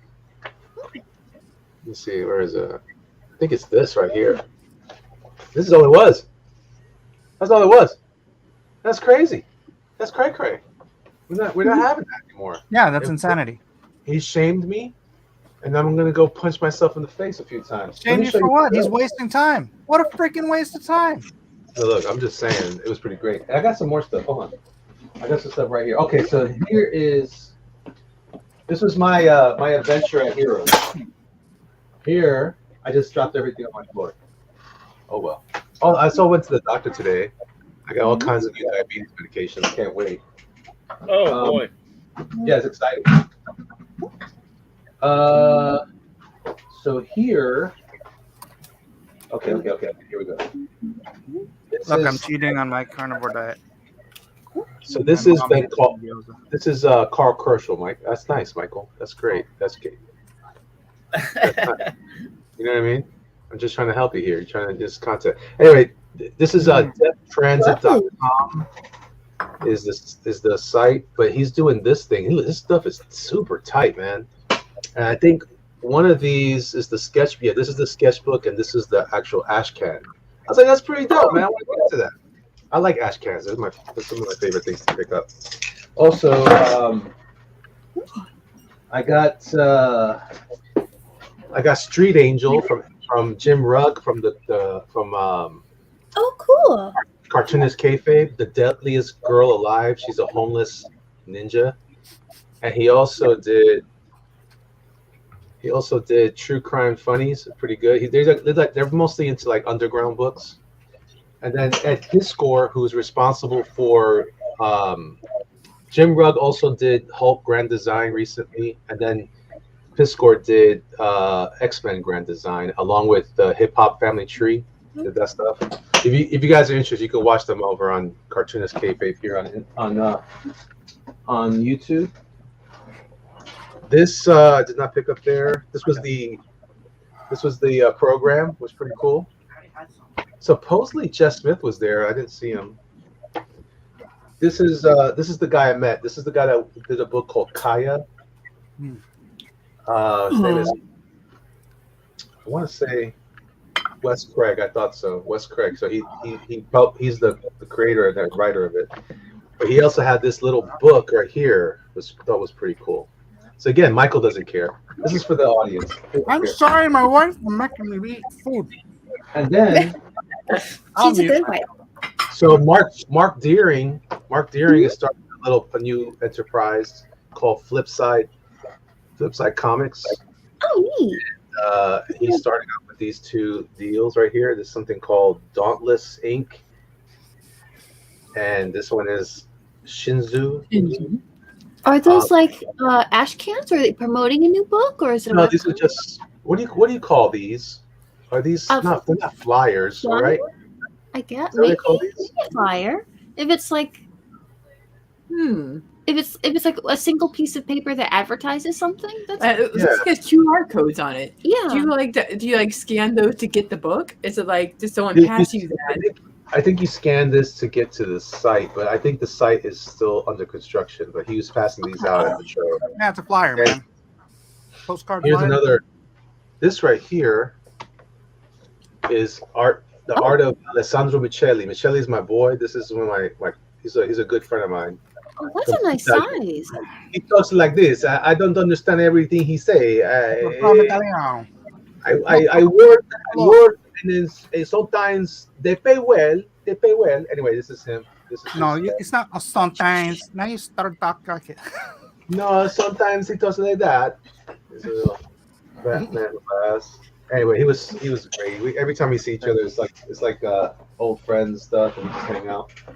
We tried to hang out at the bar this time, but it didn't work out as well. I picked up a couple of other things that I put away in my shelf. And then you go to the comic shop after the show, and they give the artists discounts at the comic shop. So I picked up a couple of books. But the fun part was meeting some of those people. I wish, man, there was Mark Schultz had some of his Xenozoic Tale pages there. You listening, Kevin? Yeah, uh-huh. Do you like Mark Schultz? Oh yeah, he's an amazing draftsman, man. They can draw. Bro, yeah. He had some stuff there was like $14,000. Whoa. And the book, I have a book he called I think it's called Stormless Sea. He had the plates there that he did, not the plates, the original art, and he had the plates. Man, it was gorgeous to see it, but it looks just like the stuff because I've been collecting his art books through Kickstarter for several years. And his stuff looked, man, just I love it. Awesome. Yeah, were his stuff straight out pencils, or were there some inks, or? Yeah, dude. Well, he inks. He had some of the stuff he inked for Xenozoic Tales, of course. Yeah. But he had his the Sunless Sea stuff is all pencils. It is okay, cool. Remarkable, bro. He did this. This is one page that I took it for granted when I saw it in the book, that I appreciated all the more at the larger piece. He did this stuff with the graphite where he was just kind of doing this texture, and he was using it as a graphic device within the composition, the strokes. Mm-hmm. I couldn't believe it. I was like, wow. I hadn't even thought about that. That's pretty great. This guy just again, I'm ashamed for breathing oxygen. Yeah, anyway. where I was growing up, it was hard to get a hold of any. Like I used to pick up a magazine called Comic Scene. A lot of older bands. I remember that. Yeah, and they used to publish, like when he was trying to get Cadillacs and Dinosaurs made into, I guess, a cartoon. Oh yeah. Oh yeah, that's on YouTube, right? Yeah, it might be. Yeah, and the thing about it is, Comic Scene would publish a lot of his artwork and show the pencils, and I would pore over that, going, "Oh my god!" Not only this dude, kind of like got a classical illustrator kind of style, but his pencils are so good. It's like, man, it kicks the butt out of a lot of people. Like I look at it and go, "Oh man, this kicks the butt out of a lot of the image guys and this and that," because it was so well drawn, and it just had like this really cool, gung ho penciler kind of feel to it, man. It was really awesome, really cool stuff. Yeah, man, he was great. You know who else was? William Stout was there too. They had them sitting together, him, Mark Schultz, because they had doing dinosaurs and stuff like that. He was the inker, right? William Stout? Yeah. I don't know if he's an inker. I know him from doing dragon illustrations. What? He's a comic artist, but he mostly drew dragons and dinosaurs. Oh, okay. He's known for that. There you go. But some of the dragons and dinosaurs. Oh my! I'm trying to remember. Is that the same guy who did the costumes for He-Man? I'm trying to remember because they did an interview with him, man, and well, I can only say from the interview, but the dude bugged me, man, so bad. His opinions were not mine. Anyway. No. Well, I just like the art. Yeah. Art trying for to the think artist, of- not for their political opinion. Well, it wasn't even political. It's just his opinions about doing the He-Man stuff and the just kind of nonchalant. Hey, I don't really care about whether or not what the established characters look like. You know, he's one of these people, and I was like, dude, no, stop. That's one of the reasons why the movie sucked was because. Anyway, go ahead. Sorry. I wonder if he did work on that. Maybe, but there was like big like there's this whole area called Indie Island. Mm-hmm. It was just so much art there that that's one of my favorite shows for that reason. I didn't do well there, but it was. I put it this way: I made enough to cover the days that I lost at the show from my work. You made enough to spend all your money. No, I didn't spend that much actually. Some of those were gifts. Yeah, some were gifts and stuff like that. But no, but it was just. I did a piece of art. I was supposed to trade art with Stefan. He was going to give me his Hulk drawing, and I did one for him, and it looks so awesome. It's probably one of the best Hulks I've drawn, and he never gave me his. We're supposed to ink it on Instagram sometime soon. Oh, jeez. Flake, that guy. I never liked him. Man. But he did a Hulk. He donated a triptych of the Hulk. It was 3 22 by 30s tall. You know, going vertical. Or I should say, what's that called? Portrait. And it's the Hulk kind of coming through a wall, splitting the wall apart, like breaking through it in that crack. Oh, it was awesome. I saw that Brian Stelfreeze's Mohawk Storm sold for like $9,000. Wow. Was he there? Yeah, he was there. I don't know if he was at the. I think he was there at the auction. But that was a very big deal because in years past, some of his stuff isn't sold for that much. Unfortunately, he doesn't benefit from it, of course, because that's not how the auction goes there. But yeah, were other like Gaijin guys there? I didn't see Hughes. I didn't see. I don't know who else is part of that. We're on Stelfreeze. It was the only one. Cully Hamner. Cully was there. Yeah. Scotty Young was there, of course. Alan Davis was there. Oh, nice. Yeah, that's the second. This would be my third trip to Heroes, and he was there both last time and this time. Oh yeah, that's awesome. I told my Alan Davis story last week, didn't I? I think so because we brought Alan Davis up. Yeah. Elliot wasn't here, so he says, Nuh-uh. Nope. So I met Alan Davis because he had stolen my badge for New York Comic Con. Yeah. You still haven't gotten over that, have you? I know, right? Hey, that's awesome. Mike, if you didn't get robbed by anybody. That was early 2000, man. No, man. If you didn't get robbed by anybody, it may as well be Alan Davis. Oh, yeah. Happily. Alan Davis drawing my costume design for X-Man was literally one of the highlights of my entire career. Alan Davis. And the book. And then he homaged one of my splash pages. That was cool. I got lucky. Yeah, I picked up an issue of X-Men, and they had a flashback to something that had a. I wish I could remember the issue, but it was a flashback to something that happened in my miniseries, the Savage Land thing, and he referenced and homaged one of my splash pages of the what's his name, Brainchild from the Savage Land mutates all those those weird mutant guys that were kind of barbarians, and the guy's sitting in the throne, and he referenced that, and I was just like, man, that is cool. I was like, I never thought I'd see the day when I'd see somebody like Alan Davis homage one of my pieces. I was like, that is awesome. Oh, neat. Cool. Cool. Yeah. It's just one of those weird random things where you go, man, I appreciate that. That's pretty cool. It is neat. I remember well, of course, like everybody, I'm sure, I did a lot of drawings when we were kids. So I did some drawings like, it was like a Ninja Turtles and things like that, and put them up online, and there they remained.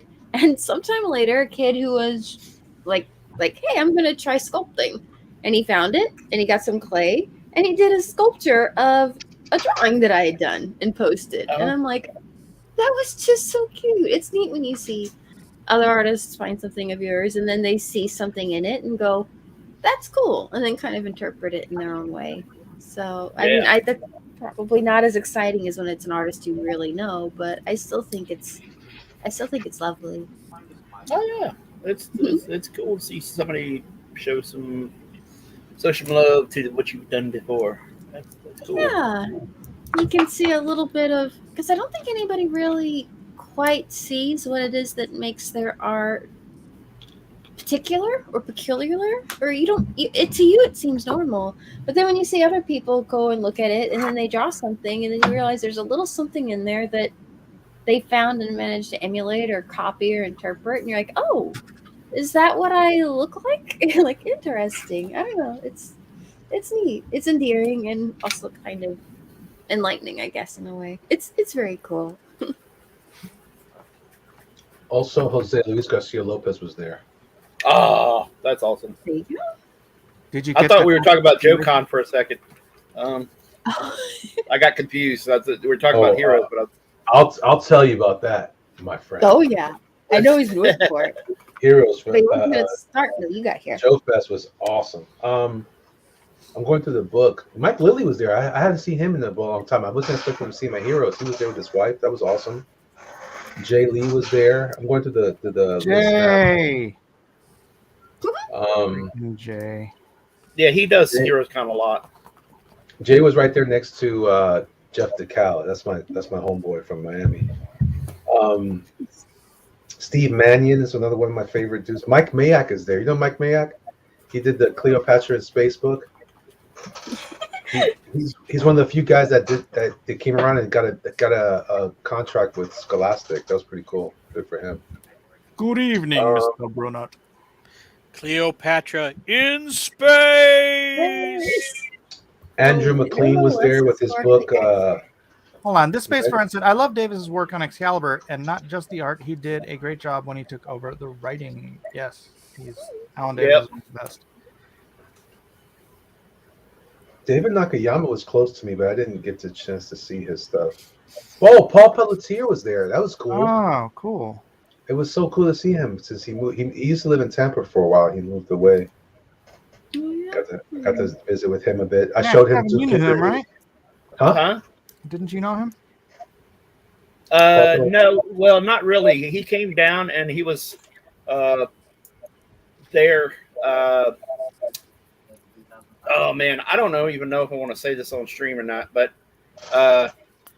Barton, his crew, it got word around that they were hoping that he would bury my stuff. Is their point? Their point of having me down there or having him down there.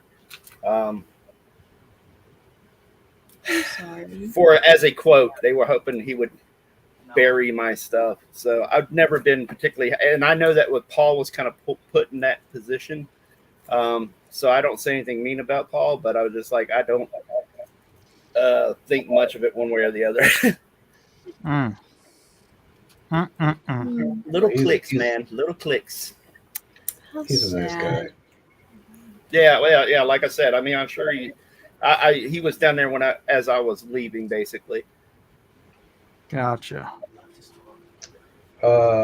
Stefan Root, Joe Rubenstein, Jim Rugg, Alex Saviuk. He's always at these shows. He's always complaining.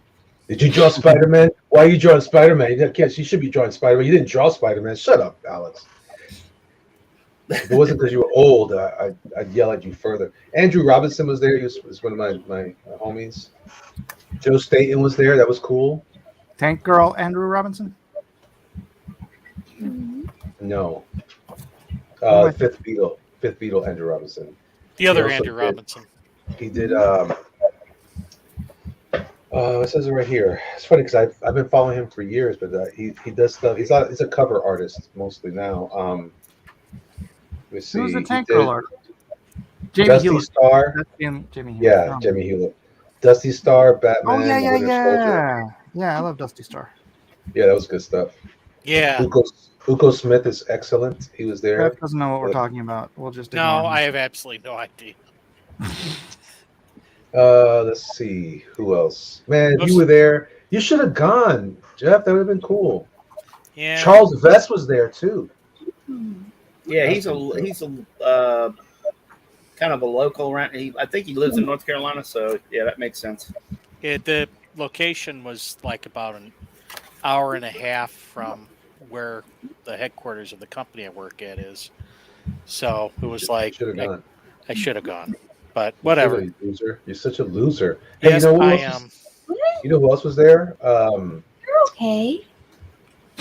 Actually, there's a couple of names in here I don't want to mention. I'm But- sorry, Elliot. But Billy Tucci was there too. I didn't see Oh, him. really? Oh, well, according to this, he was there. He may have canceled, but I think he was there. I heard rumors of people. Wait a second. This weekend? Or was that 2 weeks ago? 2 weeks ago. Oh, okay. Yeah, because this weekend he was at that other con with all the Comic Street Kings. So confirmed, he can teleport. Nah. I get the impression you can hear Billy Tucci before you can see him. Billy Tucci. Oh, I got it. Later on, I'll tell you a story about someone that asked me some questions towards the end there. That was pretty fun. What? Wait, what? Yeah, I don't want to talk about it here. I mean, in the back room. What are you talking about? Oh, okay. Whatever. All right. So they grew the show a little bit. They expanded it with some of the vendors. But did you just yell at me? Do you know? Look, if Jeff's on screen and doesn't have a clue who we're talking about, then you're good. Oh, okay. So yeah, Jeff, when are you gonna go to a convention? I'm going to be one this weekend. You're going to but not a big be one. A convention? I'm going to be an entire convention. You are going to be promoting your book, right? Yes, I am. I'm going to be at Houghton Lake, Michigan. Ooh. It's a thriving metropolis up there in mid-Michigan. Yeah. Yeah. Woo-hoo. Is it a Comic Con? Yeah. They had two. There was one in West Branch that I didn't go to, and this one is because I wanted my wife to come with me, and in case I need to go to the bathroom out in the forest. Oh, sweet. And what's it called again? It's called Superheroes Con. Superheroes Con. Do they I have see the what they did right there. to use the term superhero? I don't know, and I'm not going to ask. Maybe if they hyphenated it, it's different. Yeah, because Marvel and DC group trademarked that. Really? Yeah. That was years ago. Good luck with that one. I know. The con after it, I think, probably fixes that. Maybe it's just one word, right? Superhero Con? Yeah. The best. But yeah, so and then I don't know, I think if I go to a larger con, I want to kind of like share a Dress up table as a with furry? somebody. That too. Share a table with somebody and kind of like, Dress up as a furry. and dress up as a furry, yes. Okay. You can do it. You can do it, water boy. Delicious. You'll get a lot Rip his more head people off. stopping at your booth if you're dressed as a furry selling your book. I see that. There is actually furry conventions in Michigan. I saw that. Was tempted to look, but then I didn't.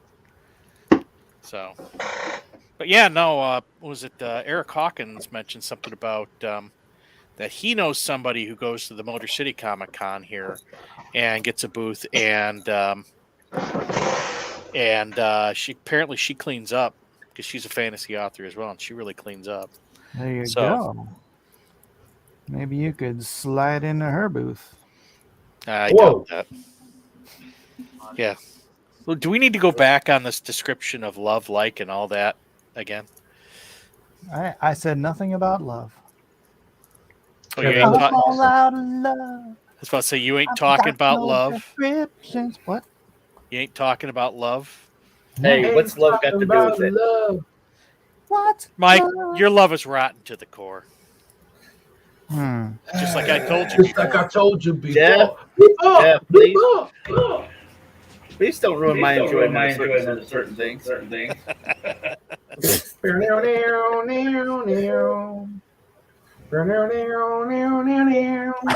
All Jeff does is ruin our enjoyment of certain things. I'm the ruinator. That's why you're here, Jeff. Every week. The hedge ruins everything. Comic Spear wants me to say out of the woods. Okay, out of the woods. What if we kind of drop a log? Hey, I want oh, what the heck is his name in that movie? I think he meant stay out of the woods. Oh, my wife thought I was having a heart attack this week. Oh no! Good. What happened? It's all that meat. No, because out of the blue, I got this freaking pain in the middle of, or not the middle, sort of the upper middle of my back. Just Yeah. like really Cool. shooting weird, like just pain, like I had to go lay down and it was really painful. And then my wife like looks up and sees that back pain is a symptom of a heart attack. I'm like, it's a symptom of more than just a heart attack. It's also a symptom of cancer. Yeah, it's a symptom of It's Wow. also a symptom of back pain. Yeah. Back pain. Yeah. But you know, a long time ago, I don't know if you guys remember, but I did something really foolish, and I was trying to hang upside down from gravity boots on an unsecured thing, and I fell while hanging upside down on my back, and that's how it felt. And my back was screwed up for a while after that. But How do you keep... Okay. How you doing that's now? what happened. I went to Oli yesterday, and he kind of cracked me up a little bit. You know, I mean, it cracked, man. It was like, Oh. it was like, you know, bubble popping. Wow. That sounds And so it's better, but it's still sore, and it's worse in the morning when I get up. So you know, clearly it's not a heart attack. It's something. Yeah, something got hurt. Yeah, Oh. my wife's like the you know, WebMD person, like all roads lead to cancer. But yeah. Oh my goodness. Well, glad you're doing a Hey, little man, better. Yeah, she it was- cares. Of course she cares. Somebody's got to pay the Exactly. bill around here. That's what I'm saying. I was like, it's good. It's good. You got somebody really just gonna freak out and want to make sure you're safe. That's all good. Yeah. It is. It is. So But, maybe don't hang upside down in boots again and fall off of. Look, that was years ago. Okay.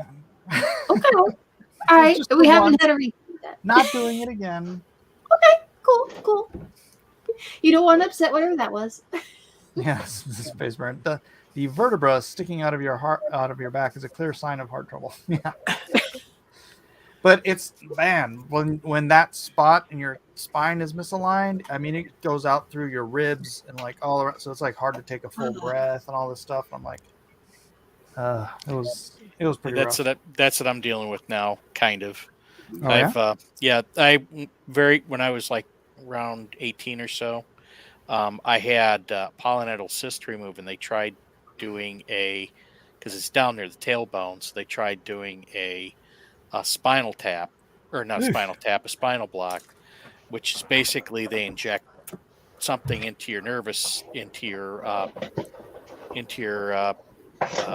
spinal cord, and it numbs everything from like a certain spot down, and they couldn't get into the space. Well, ever since then, I've had pain in that specific area. So, and I'm going to a chiropractor for my hip, and she's going to start taking a look at that. But that thing also now is like, it gets out of it. I'm doing something, and it's just like there's like fingers of pain coming around my upper chest or my lower portion of my chest. So Sorry, that was till I- me. Sorry. you are the fingers of pain. Well. Elliot Fernandez, I am the fingers of pain. That'd be his wrestling tag team. Good timing, Yeah. Mac. Good timing, Max. I love it. My special move. Fingers of pain. Reinfeld.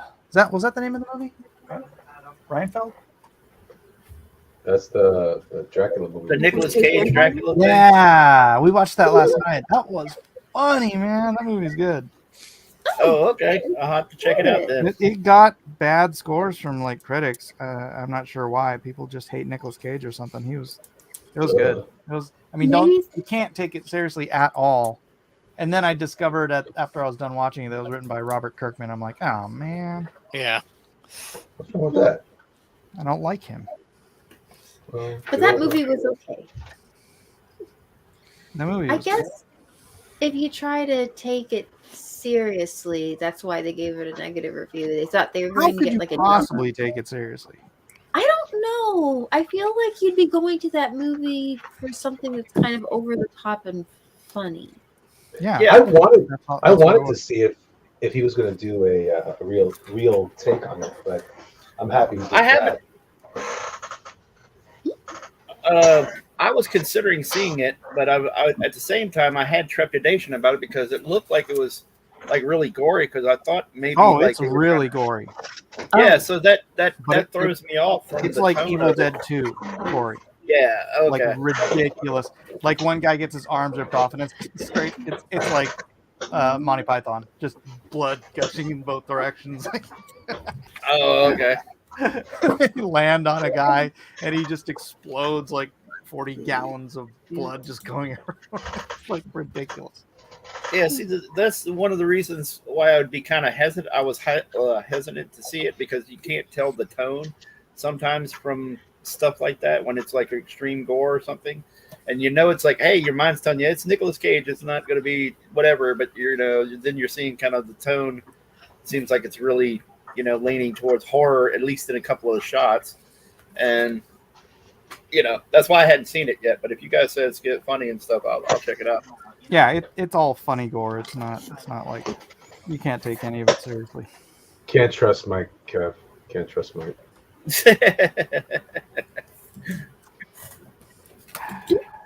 How dare you? That's all I can say. I'm daring, all right. How dare you? I'm all about the dare. Gino said, I wanted to see that. It looked like stupid fun. That is exactly the description of that movie. It is stupid fun. So he's been doing a lot. Nicolas Cage has been doing a lot of them like that. Oh yeah, The Unbearable Weight of Nicolas Cage. Talent. Yeah, Enormous Talent or whatever that is. Oh, that movie's great. Nick Cage is really kind of like I don't know. He's hitting a stride. I think for years he was just taking whatever scripts he could to get out of debt with the IRS or something. Right?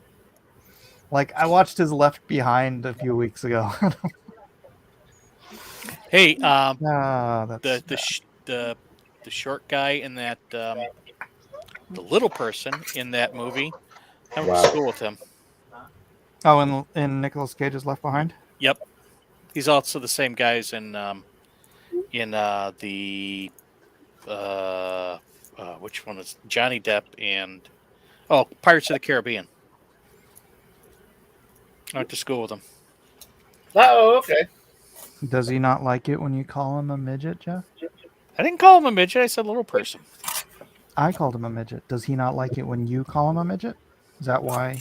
I don't even think he knows who I am. Oh, okay. Then why are you saying little person? Because I'm being respectful for once. Of whom? Of him. He's not here. Doesn't matter.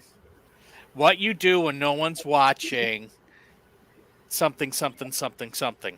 Boom. Well, unless a midget tells me to their face that they don't like the word midget, I'm going to go with midget. Anyways, I went to school with that dude. The midget? Yes. Okay. You have a crush. Do I'm you have a gonna crush say, on and him? I'm gonna tell him you said. I'm gonna tell him you said that. He doesn't know who you are. Doesn't matter. I know somebody who does know him, Oh, I hope so. You went to school together. and he does know me. Yeah? Wow. Yes. This is getting really He's gonna be intense. calling that dude, hey. You remember that Jeff Potts guy from school? No. Called you a midget on YouTube. I smoke pot. Hey, Potts, you smoke pot? Oh man, my life was hell in the 70s. What you're saying sounds a lot like Army of Darkness. Yeah, I mean it's that level of humor. Actually, it's not as campy as Army of Darkness. I would go more Evil Dead Part 2. I think Army of Darkness got too campy. He smashes plates on his face. It's pretty campy. In Army of Darkness? No, number 2. That's not, but that wasn't campy. That was him going crazy. I saw that as camp. But yeah, I suppose. That No, was I think it would be crazy, considered not camp. But It's definitely a B movie. I mean, it's not as campy as Army Army of of Darkness. Darkness. Army of Darkness just went overboard campy to me. Mike, what are you trying to say? I am saying that Army of Darkness went overboard on the camp. I don't know why that's confusing. No, it's good. I understood the whole time. I just wanted you to say it again. Oh, okay. Yeah. You know, I do know a guy that knows Bruce Campbell. I met Bruce Campbell once. It was the one time in my life that I fanboyed out. Oh, really? Yeah. I've Cool. never fanboyed at meeting anybody except Bruce Campbell. So is he a cool dude? I mean, I didn't have a conversation with him or anything, but he's a cool, calm, and collected fella. Ah, well, there you go. Would you sign my bicep, Mr. Campbell? Just not Sure. chainsaw. Kid, cut your hair. What's your favorite Campbell movie? Army of Darkness 2. I mean, not Evil Dead 2. I liked Army of Darkness I watched better. that movie so many times when I was a teenager. I liked it when he did Briscoe County Jr. Yeah. I didn't like. I didn't like that series when it first came out, but the more, the further I get away from its original release, the more I like it. 'Cause there's there's a lot of subtle humor there. Yeah. Oh yeah. Did anyone see Burn Notice? Yes. Yep. Yes. Yep. I love that show. I watch that show at least once a year. No, I haven't seen it. Oh, Mike, you should Really? watch it. You would dig it. Yeah, I think you would dig it. Yeah. I dig it the most. He plays well, not him. He's on the show, but the guy that plays Michael Weston, that guy's in a bunch of little parts in a bunch of new movies recently. I was surprised. Maybe he's got tax problems too. But but the guy Michael Weston is the name of the character. He's a spy who gets burned in the middle of an operation, and he gets stranded in Miami. It has to kind of like lay low in Miami and work within within the confines of his, like using his skills to earn money. But he's all along trying to figure out who burned him. Who burning mean in the context of the show means he was Exposed. he was or deactivated or something like that. So all his assets, all his money, everything was locked up. And Yeah, so, he has to build everything. Kind of imagine just being dropped somewhere with no money, no nothing, and then trying to build a life from that. Or anything. Yeah, dude, What I that like- sounds like an awesome reality show. yeah, kind of. But then what he does is that he actually, along the way, it's a slightly humorous show from time to time, along with Bruce Campbell, who plays was he an FBI agent or was he ex-police or something? No, I think he's I can't FBI. So he's like his informant, and his girlfriend is a gal who was a member of the IRA, and she's always trying to blow up stuff, and so Michael Weston narrates the stories with these little anecdotes about when faced with an opportunity to do such and such, he tells you how to build bombs. It's all kinds of crazy stuff. It's a great show. Yeah, they got in trouble for that one time, I think, or they got a letter from the CIA or somebody saying that they had to stop exposing certain secrets on the show because some of it was like real or something. And yeah, it was really weird. Like they actually had gotten in trouble a little bit for that. I believe it. That stuff was Did they tell the CIA to piss off? Yeah, no. No. Yeah, exactly. Maybe. Because I remember when I was watching it when it was on, and that stuff happened, and then like the guy that's the lead actor, he got in trouble a little bit for alcohol, drinking and driving and stuff, and all kinds of stuff. He's a weirdo, man. Like that guy, the part he plays as Michael Weston. That's who I believe he is. Until I saw him talking in real life, I was like, oh, he's not that cool at all. But he's still good. I still like him. He was in Sicario. I like Ezra Miller. After the first time you see him is in the movie, and then the next time you see him, he's in an interview acting all. Maybe. Like Ezra Miller. He's not like that exactly, but I saw him do he did a talk at a convention one time, where I think he pretended to be like a guy in the audience, and he was asking Bruce Campbell questions, and then he reveals himself as who he was. He's a really good actor. He does on that show. He's always playing different characters because that's part of the espionage game. You know, like he has to be this person or that person. He has to talk. He talks about committing to the bit a lot, and how if you don't do it right, you can expose yourself or even get killed, and cool stuff like that. Like just really interesting things that he brings up.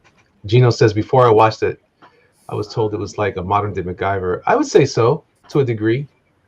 MacGyver was kind of like a one-trick pony, though. He just kept making stuff out of bubblegum. But Michael Weston's a full-on spy. It's awesome, and it's a good drama too. Like, but towards the end, when that show wraps up, I was like, "Whoa, what's going on? What's going to happen to Michael Weston?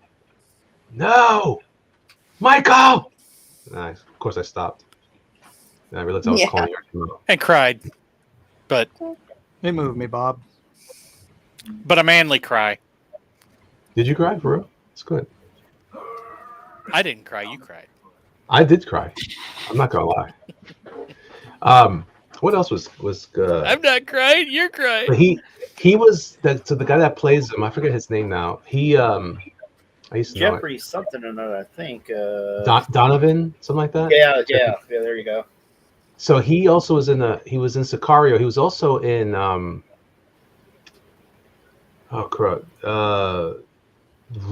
R.I.P.D. 2. Yeah, the second one. The one Netflix. I didn't like it. I didn't like it. And I wasn't crazy about his performance in that one either, but a little preachy. Yeah, he's on like Law and Order now or something like that. Is he? Yeah, he's like one of the regulars on Law and Order right now, I think. Oh, see, I should watch that then. I like his acting. It's good stuff. He's a good dude, man. Law and Order is still on? Yeah, surprisingly. Oh gosh. Holy cow. Aren't there like multiple versions of that? Yeah. He's on the main one, I think. Again, I'm just going by commercials, and I have much distaste for all those shows like that, but wasn't there a New Orleans Law and Order with Scott Bakula? Was it? Oh, I think. Are you thinking of NCIS or something? I don't know. NCIS. That's it. Another one of those shows that have been around. So, any of the Law or Order guys gotten promoted to judge yet? I mean, you probably could. Ice-T's owed something. He's been there for a long time on the same beat, man. Yeah. I stopped watching after Jerry Orsbach died. I liked him. I never watched. Yeah, same here. I'm in the same boat with Mike. I watched sure it's L.A. good. Law way back in the 80s. Did you You watch remember the Blacklist? 80s, right? Yeah, No, I I'm watched. trying to. I only watched Blacklist like the past year or two. Then I ended up watching the whole thing. See, I'm still missing a few seasons, but I'm gonna check it out again. Yeah, I'm not saying anything anymore because I screwed up and spoiled something for Mike. So I was just like, I love Blacklist. Mike knows I like Blacklist, and I'll leave it at that. Is it I'll finished spoil already? it this way: it gets pretty dumb. Wow. Yeah. The last couple seasons are Is it over? pretty dumb. No, I don't they're know. on the last season though. Boy, that COVID season was. Yeah, when they started using like the previous cinematics and stuff to tell the story, it was like whoa, we're really scraping to try to tell this, you know. And, I mean, it was interesting to an extent because they were using like comic book captions. And it was weird, man. Interesting is about the best word you can use. Say what? I said interesting is about the best word you can use. Yeah.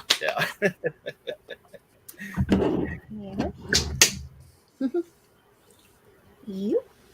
I like the gal Megan Boone, the actress that played Keen in the beginning. And then she left. She would make a good Wonder Woman, I think.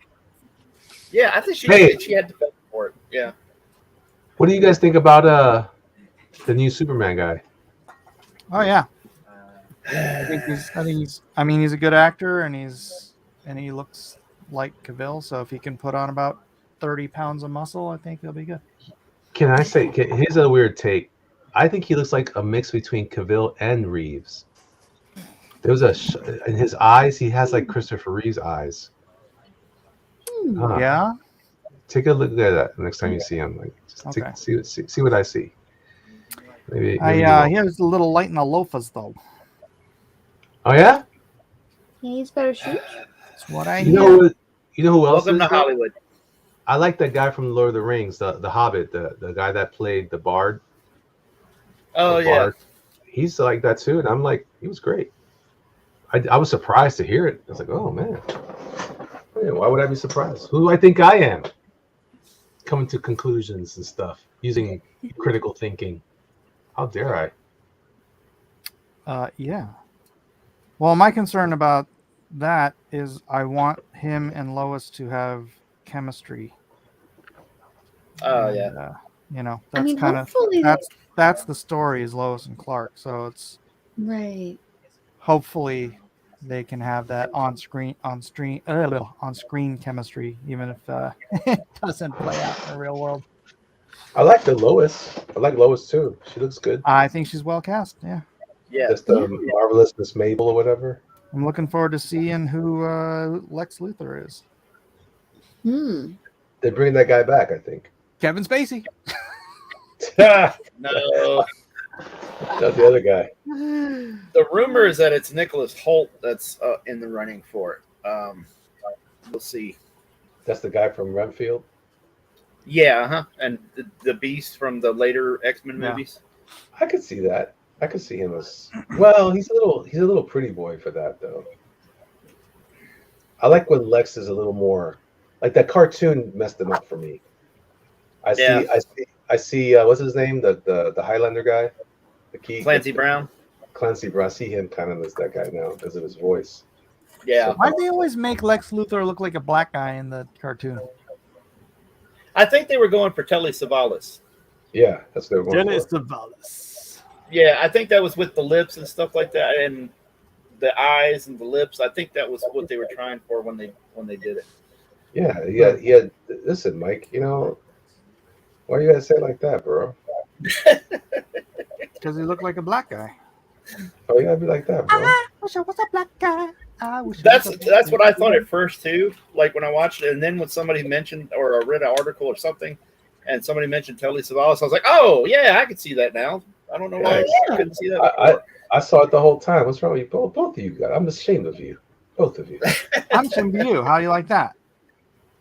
Okay. You gotta understand, the man. How do you Like like them apples?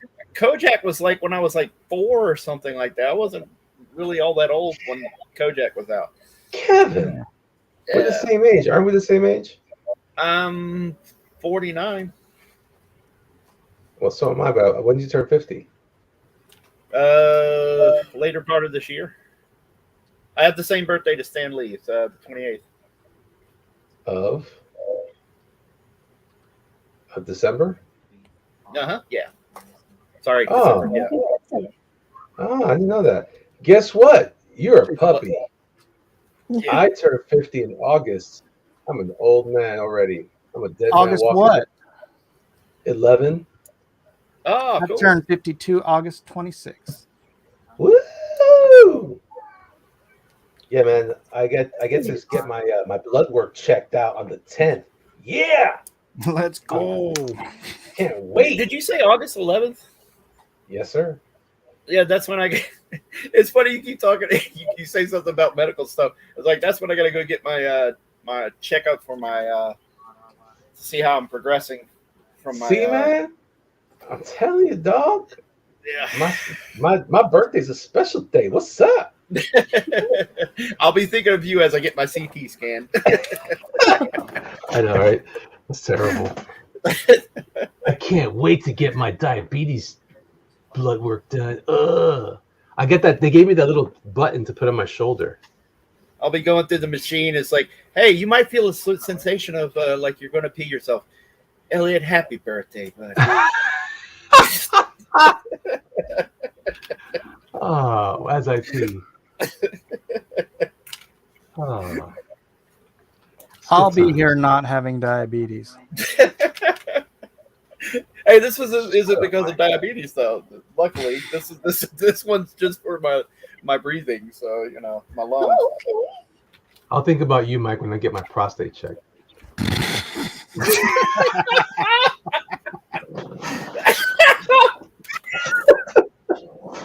Wait, why? Because you always need a second opinion. Hey,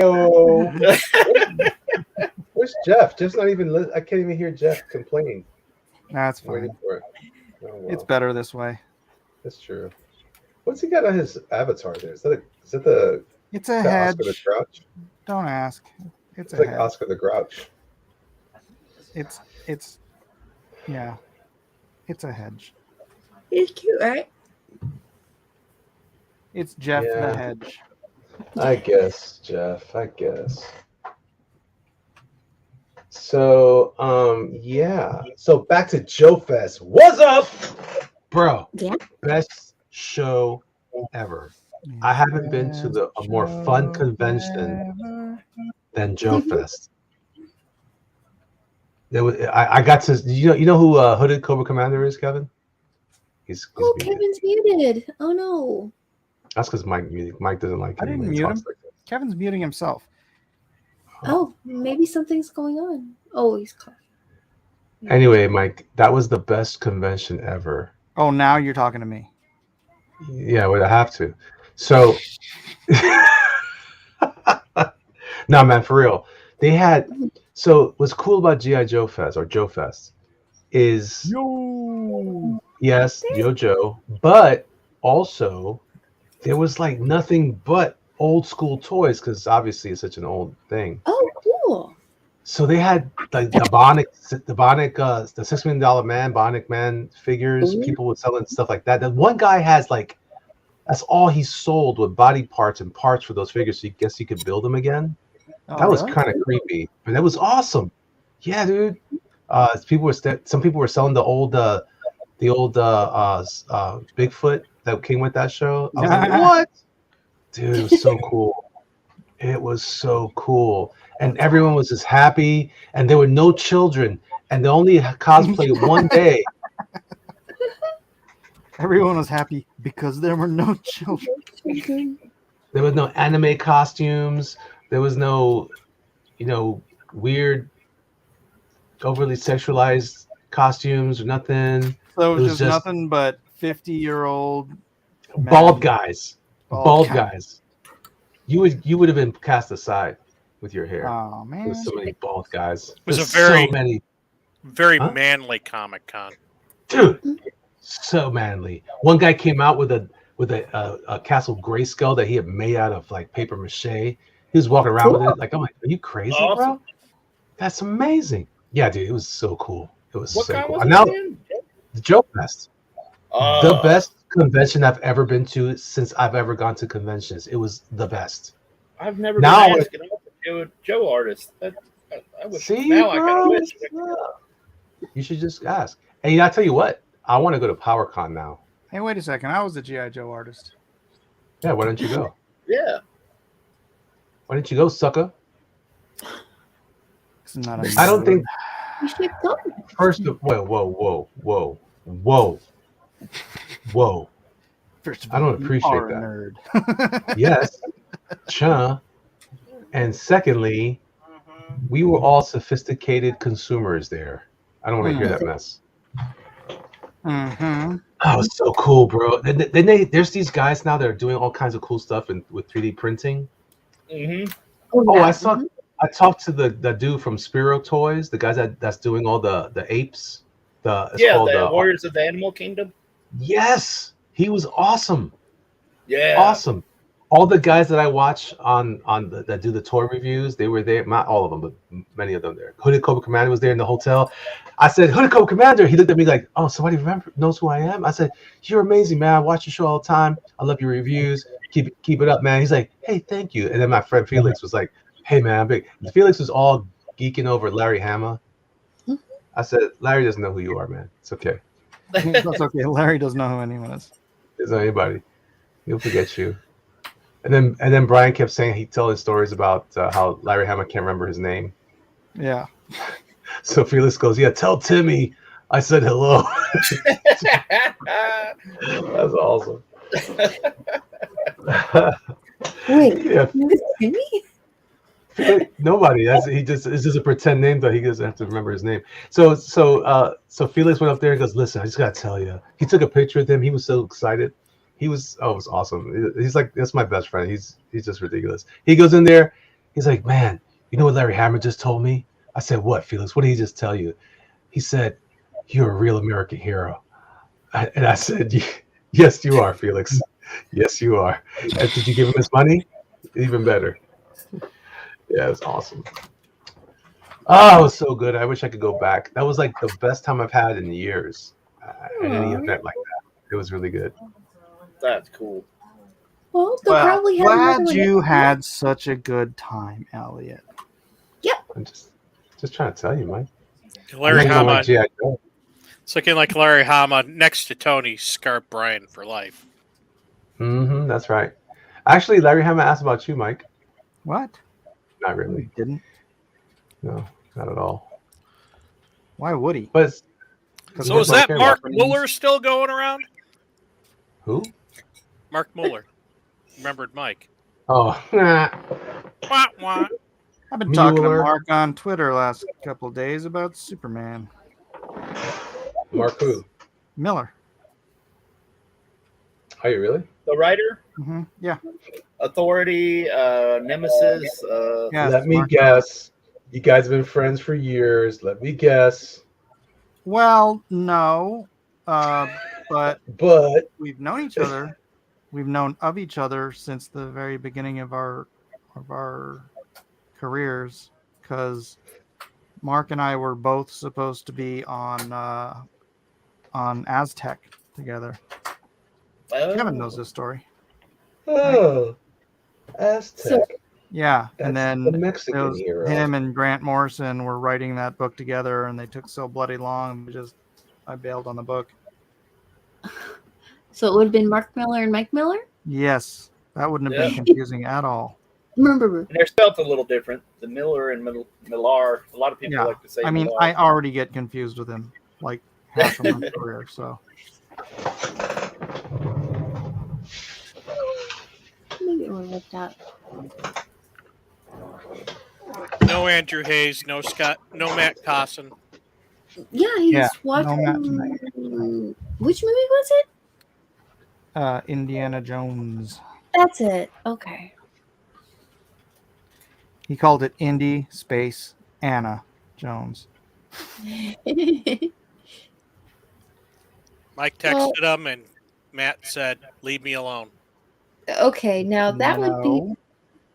pretty. Matt texted me to let me know that he couldn't make it tonight.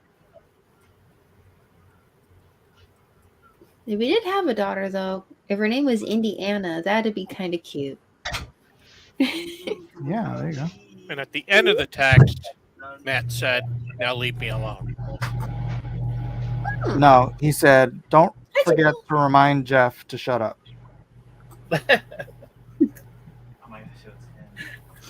Oh no, it started. Oh yeah, Jeff, I forgot. Shut up. That's from Matt. Tell Matt I said hi. He'll just respond, I thought I told you to tell Jeff to shut up. That's not Matt. Matt knows I would never shut up. That's fair. That's fair. Here it is. And there's Jiminy. Yemeni. Oh, hey, Jiminy. Hermione. Indy better lose an eye in this new movie, or I want a refund? What? Why? I don't understand. Why you gotta do that? Tell Matt Andy is asking. He knows me. Well, if you know him, tell him yourself. What? What? What? What's happening?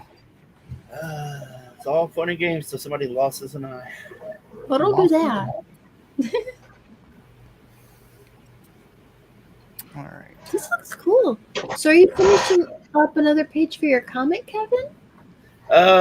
I'm actually just cleaning up. I gotta send a scan of this page to my colorist, and right before I was sending the scan, I was like, man, it's really light, and like some of the eraser has been picking up my ink lines, even though I'm using some really good ink. And so I'm basically going back through and constantly just fixing up little places where it's gotten so faded that it may not pick up for the scanner very well, and then I'll have to go in and fix it. Oh my goodness. Yeah. I used to fix it in digital. Don't get frustrated. Well, it does look Mike's cool. no Do you have that Indiana problem? Jones. You ever had that problem with pages, Mike, where you go in and clean them up, and before digital, I should say. Clean them up and then what? And the ink comes off the board a little bit, and it grays out, almost half tones the ink and stuff. Oh, well, I draw with a blue pencil. Oh, okay. For the express purpose that I don't want to erase. Oh, okay. Gotcha. That's actually a good thing. What, is blue not erased? Right. You can just delete the blue, and actually you can do it with any color, but I use blue because it's kind of traditional. But I used to get crap from certain inkers and for Oh. using the blue pencil, so I stopped using the blue pencil. That's because you were using the blue, basically the pencil ones, right? If you use non-photo blue, it's waxy and the ink won't stick to the paper. Mm-hmm. So I use Pentel 0.5 millimeter lead, and it doesn't erase very well anyways, but I don't have to erase it because I just delete it. Oh, okay. Well, I never had access to, at least around where I lived, I never had access to anything other than certain types of the pencils. And then I used the Pentel like you're talking about. Then I switched over to red. I use a red a little bit more now. Like that. There's a good example. Anyway.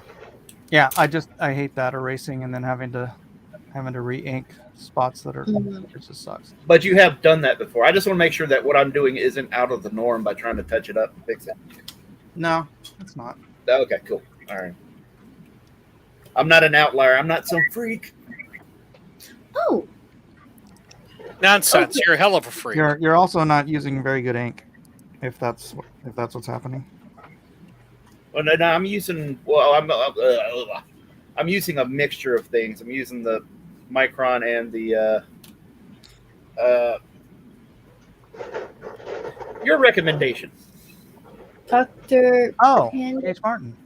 Oh, Yeah, the high card. And that's lifting? Some Do you of wash it your is. hands before you draw? Huh? Do you wash your hands before you draw? Like regularly? Because if you get your for the most oils on part. the paper, oils from your hands on the paper, that will keep the ink from sticking very well. Yeah. I used to draw. Actually, I could have used one of these gloves. That would have been great. Right? You could get these are hella cheap.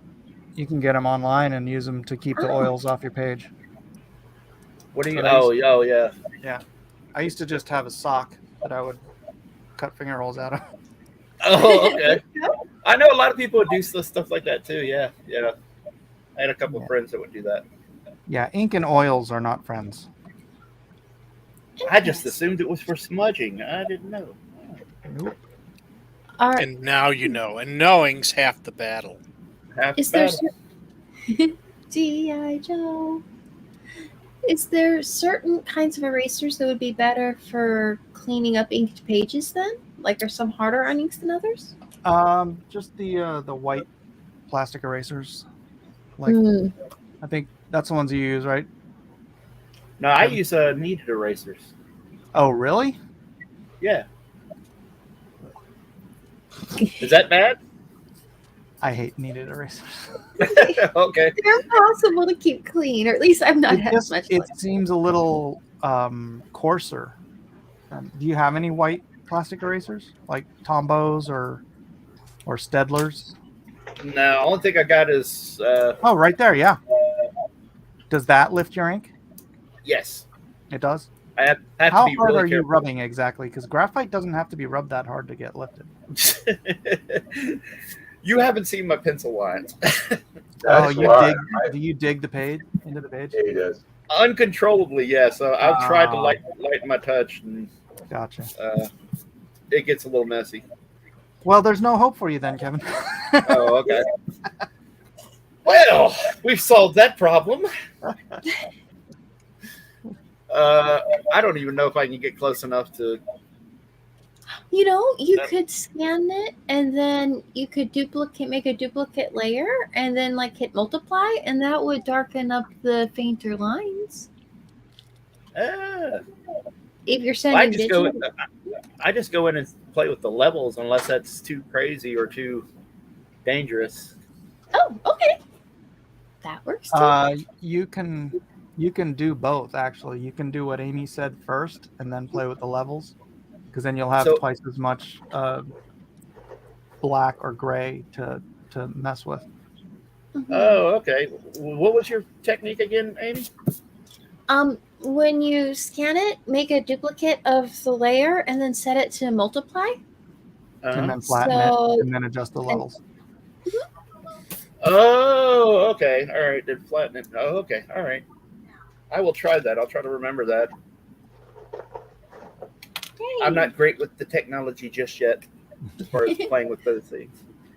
It makes a couple of things easier, so it's worth finding those.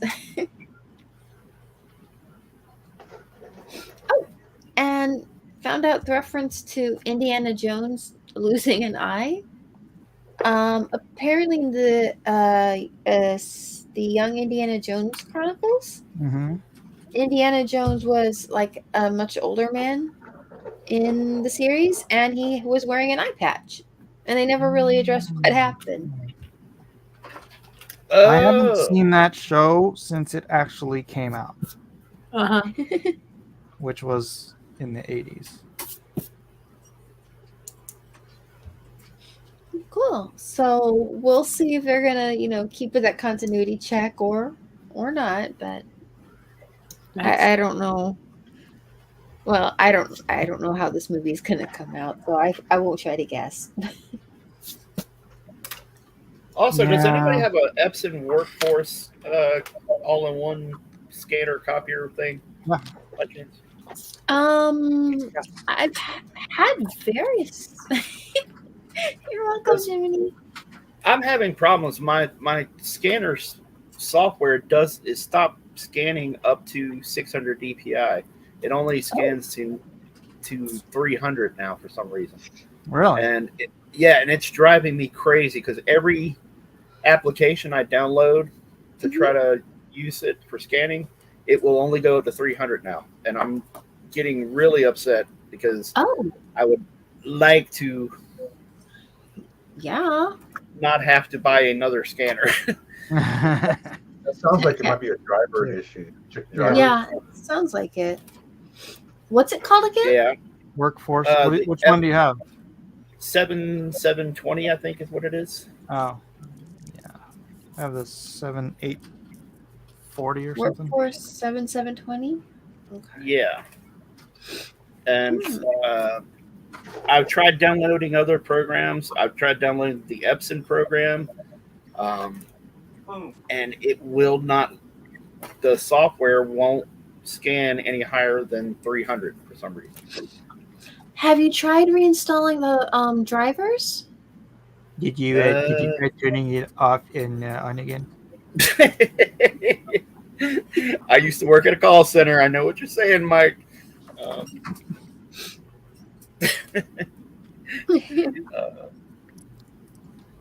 Yeah, I've tried a lot. I've tried, and I'm so angry about how this is not working of all the things. Oh, I'm sorry. I'll see if I can find out anything. Oh, well, thank you. I just didn't know if somebody had one of those and had encountered that same problem, or. Well, it kind of seems like someone probably has, and they probably made a video or something about it somewhere if you can dig. I mean, I don't know for a fact, but I could see if I could find something. Yeah, I'm gonna. Yeah, I'll check that out. See if I did. Anyway, I'll just ramble on about it if I can get started. Oh yeah, no, I get it. I mean, that losing a scanner would have to be like losing your tablet. I mean, it's you need that. So that's the thing, and it works. It's not that the scanner doesn't work; it just isn't working the way it's supposed to. Right. Yeah, those things annoy the hell out of me. I returned mine last time. Mine was bad. I went in, and they couldn't find my receipt. They couldn't find my warranty. So I went in, and I did this completely with the store manager's permission or whatever. But I went in and I bought a new one, and then I returned my old one in the new one's box. Nice. And then I was like, I want the warranty. I want to make sure you keep it on file. So, yeah.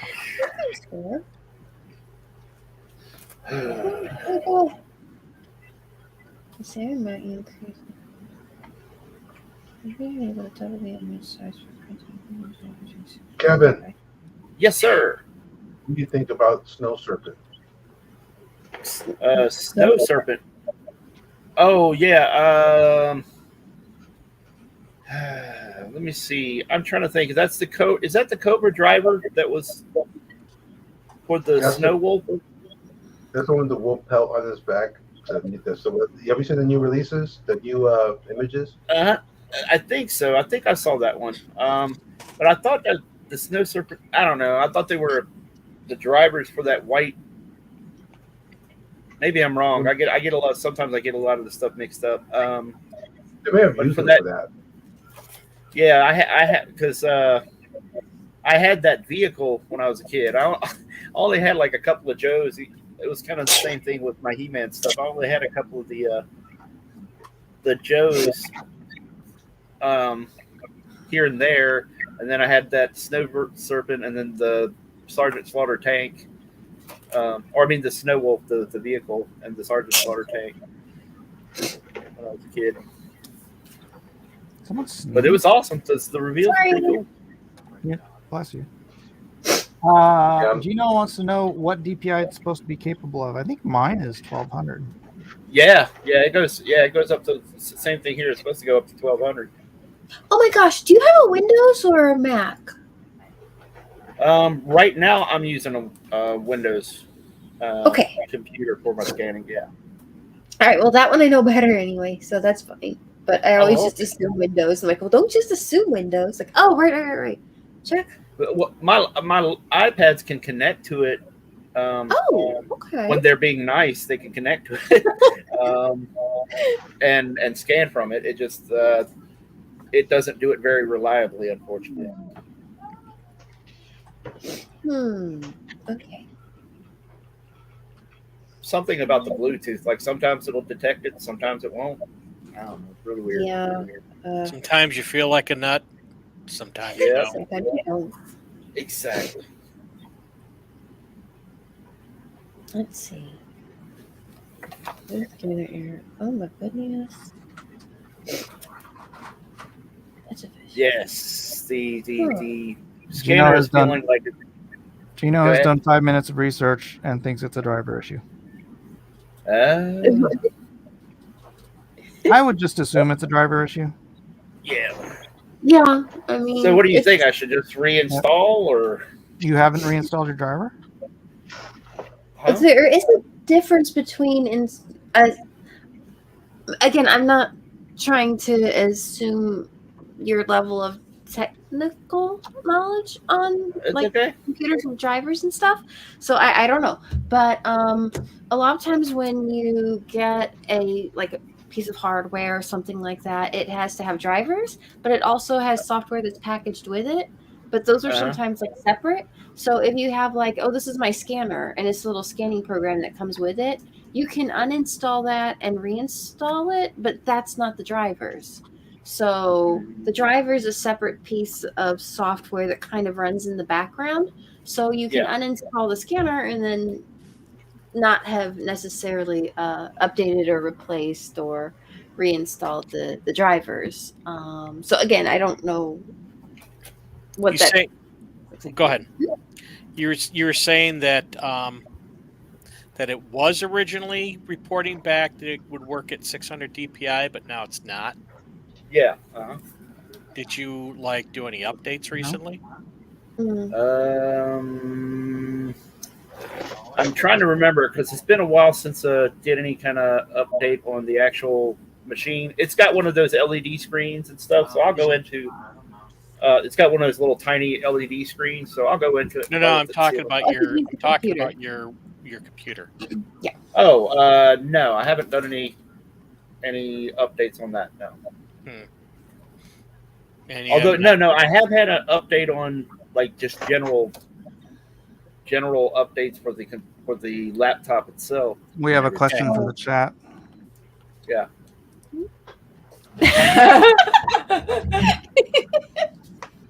Yes. I'm considering it, Comics Bear. I'm considering it. And with give that, at least one friendly slap. I will take my leave of all of you. What? Oh, really? No. But what about the secret stuff? I'm gonna get some secret sleep, man. I'm tired. Oh, hey, what do you right. think about my rocks? These cool looking? Those are cool looking rocks. Very nice rocks. Yes. All right. Kind of stylish. Well defined rocks. Yeah. All right. Well, next time we'll talk some more Joe stuff, Elliot, because I wanted to hear your thoughts. Yeah, man. We're gonna wrap up in about 20 minutes, anyways. All right. God All right, bless buddy. us, everyone. Peace out. God bless you, buddy. Good night, guys. All right, see you, brother. Jeff? I miss them already. I don't miss that background noise though. Is Jeff still there? It's kind of soothing. I'm still here. Can you I not don't hear hear me? that. Can you hear that? I don't hear it. Is Jeff still there? Test. Where I Is he guess gone? Who? Elliot? Jeff. Elliot left. Oh no, his icon is buried underneath Comics Bear's icon, which is fine. But I went looked for a minute, like, oh, Test. Oh, I hear you. So, you can hear me? Who are you I hearing? hear you. Yeah, I can hear you. I just Who do you hear? Jeff? Jeff still here? Go back to Hey, Mike, painting your rocks. What brush are you using, Mike? Gesenki ink. Oh, really? It's his Yeah. rock brush. Huh. But anyways, what I was going to say is if you've updated your laptop recently, it could be a couple of things. Okay. Could be that something with the driver, because when a driver Mhm. gets installed, it has modes that it recognizes, and if they updated something with like the USB drivers, you may lose some of those. You may lose some of those different settings. So maybe look for a newer driver Oh, okay. for the scanner and try installing that. Okay. Because And you're- Microsoft is always updating stuff, and every time they update stuff, and break something. yeah, they'll break something without knowing. I mean, you got to think about it. You know, they support like hundreds, if not thousands, of different Don't devices. excuse this malarkey. It's impossible to test against all of them. Well, it's not impossible. It is when you don't manufacture them and the It people is. don't give you the drivers. It is financially unfeasible. There's a difference. Unfeasible. No, Do you Leroy, think, I'm bilingual. There's a difference. Do you think we're doing like Language is a important, report? Jeff. You should learn this as a writer. Okay, first, the whole thing is that can you test drivers with devices that no longer exist, but the drivers still do exist? Pause. That wasn't the question. Pause. That wasn't the question. No, I said it was impossible to test against all drivers, which is true. And then sometimes they just stop making drivers, but that's probably not the case for Because yeah. the driver I'm not going doesn't to take this from you, Jeff. the driver does not apply until it's actually plugged in via USB Right. or whatever. Actually, it's going to be USB nowadays, but or whatever device that was originally hooked to it. Mm-hmm. Do you think restoring the system or trying to roll back an update would be able to fix that? Maybe, but you never. They do a lot of security patches, Yeah. so I would probably just try the most recent version of the driver. And worst comes to worst, you can do a set point on that and roll it back. Oh, look at Nolan. There's a Nolan. Oh, there he is. Hi, Nolan. Too bad Mike's not letting you in. Oh, there. Now he does. Yay. How can you see him back there? I have X-ray eyes. Was he messaging us in the thing? Wait a second. Do you still have backdoor access? Me? No. Jeff Dude, was. I write software for a living. The software and I are one. There you go. It's a very Zen thing. Okay. Jeff still has admin privileges.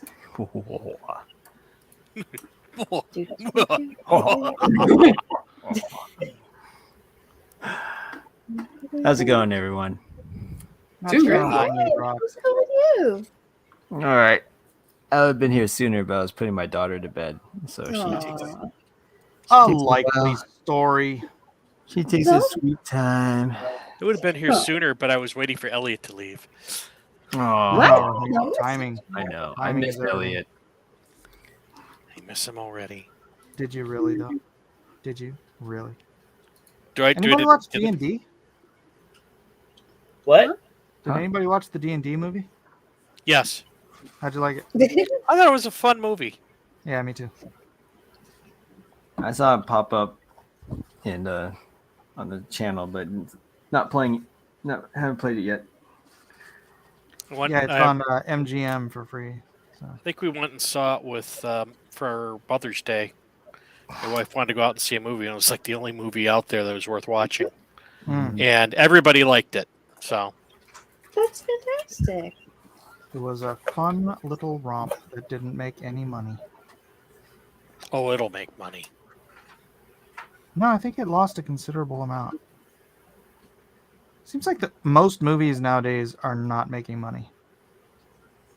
Do you think people are just assuming that all movies are insufferable now and just giving up on them completely? Honestly, I think it has more to do with the fact that movies come out on digital media so quickly that people are like, I mean, it'll be out next month, so why don't I just wait? It'll be free. Especially since it's so expensive to go to the movies. It's a shame because going to the movies is such a neat experience. Yeah, right. It's an event, especially nowadays. It costs as much to go to the movies now as it used to go to Disneyland. Man.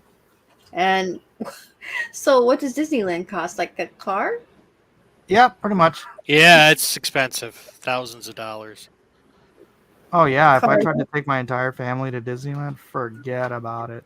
Pay the mortgage. Forget about it. Forget about it. Look at about it. My mortgage is paid off. Is Well, it? that's good. Yes. What are you doing with your equity? Spending it frivolously. Squid coin. Riotous living. Squid grow. Squid grow.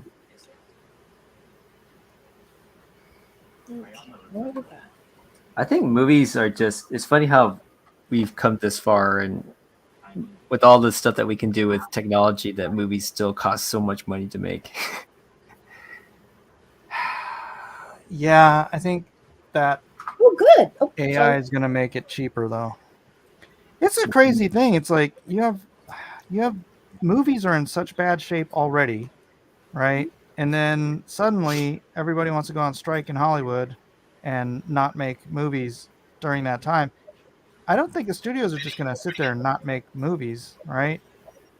They have to like keep making stuff, otherwise they lose a lot of money. So ideally, what would happen is they start picking up all the guys who aren't on in the unions and start making money, making movies cheaper. Imagine that, and then start making money again. There you go. Well, I also think audiences have got a lot of.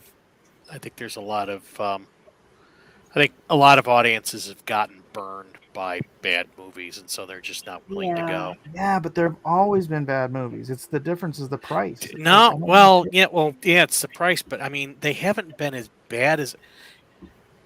I remember when it was before COVID, and I wanted to go out and see a movie on my birthday, and March, usually there's not a lot of going around in March, but there was nothing I wanted to see. Absolutely nothing. I remember in the past there was almost something I wanted to go watch. There was nothing. I ended up watching Knives Out, and I hate freaking whodunits. And I didn't. I kind of was like, I shouldn't have done that. I should have went and just waited. I like Knives Out. Yeah, I'm You not. like Knives Out? Oh, yeah. I just am not a whodunit. I'm more of a sci-fi guy. I like action adventure. There was none of that. Yeah. So, and it's like now with the, every summer we had the blockbusters. For a long every summer had its blockbusters, even if it was crappy ones like 2012 or whatever it was, the Mayan, the end of the world type thing. All that stuff always came out in the summer. Yeah. There's like nothing. There's nothing in there that I want to see, and none of it's blockbuster material. It's just it's crap. What, like right now? Yeah. There's absolutely nothing out there I really want to see. John Wick's still out. Yeah. I'm burnt out on John Wick movies. Well, the third one wasn't very good. Yeah. But the fourth one's probably as good as the first one. Which is the best. Same thing with Guardians. Guardians 3 was probably as good as Guardians 1. So it's the movie between. Oh, Kevin? Yeah, it's the curse of the sequel. What OS do you use? What OS? Uh-huh. Oh man, I don't even pay attention. I don't even pay attention to my laptop because I don't pay attention to Windows because I'm not really a Windows person. Oops. I guess right now I'm using is Chrome, and then there's what's the newest one? Edge. Edge, yeah. It's either Windows 10 or 11. Yeah. Okay. All Pretty right. sure it's 11. 11? Okay. All right, that's When- good. I was glad to see they have, it looks like they've got Windows 11 drivers as an option for that particular machine. Oh, are so you looking at the that would website? seem, yeah. Oh, wow. Thank you. I'm trying to track down drivers for you. Hopefully. I did. Jiminy Cricket says Guardians 3 was the worst of the trilogy. Hashtag don't listen to Mike. We've talked about Jimmy's taste in movies before. Wait a minute. He said Guardians.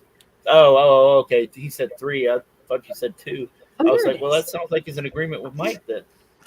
I kind of like Guardians 3. I thought the villain was just probably one of the best Marvel villains I've seen thus far. Yep. He was absolutely there's absolutely nothing there that was redeeming about the guy. Dude, he's funny. Like, he's funny in Peacemaker. The guy has got some great comedy chops if he wanted to do comedy. I mean, he's doing a good villain is awesome, and at the same time, if you were to see him in Peacemaker, but Peacemaker's a really crude, really foul kind of TV show. So you have to, your sensibilities have to be, don't have any kids around, and you have to, kind of, you just kind of put your guard down a little bit on Peacemaker. But he's getting that dude. John Wick. That dude's got some great comedy chops, man. When he wants to say funny things, he can. He's really good. So, but I thought he played a great All right, villain. hold He on. did a great job. Gino says, could someone else pay attention to the chat for me? I think it's also a question of saturation. There are just so many options now. Why spend money at the theater when you can watch all the movies you want on Netflix for the price of one movie? Yeah, I mean that's what I'm saying. Everything. If they made it known that a movie wasn't coming out like in a month. I mean, like, what is that one we just watched? I was just talking about it. It's already in theater. D&D. D&D is already for free. I'm like, wasn't that just in theaters?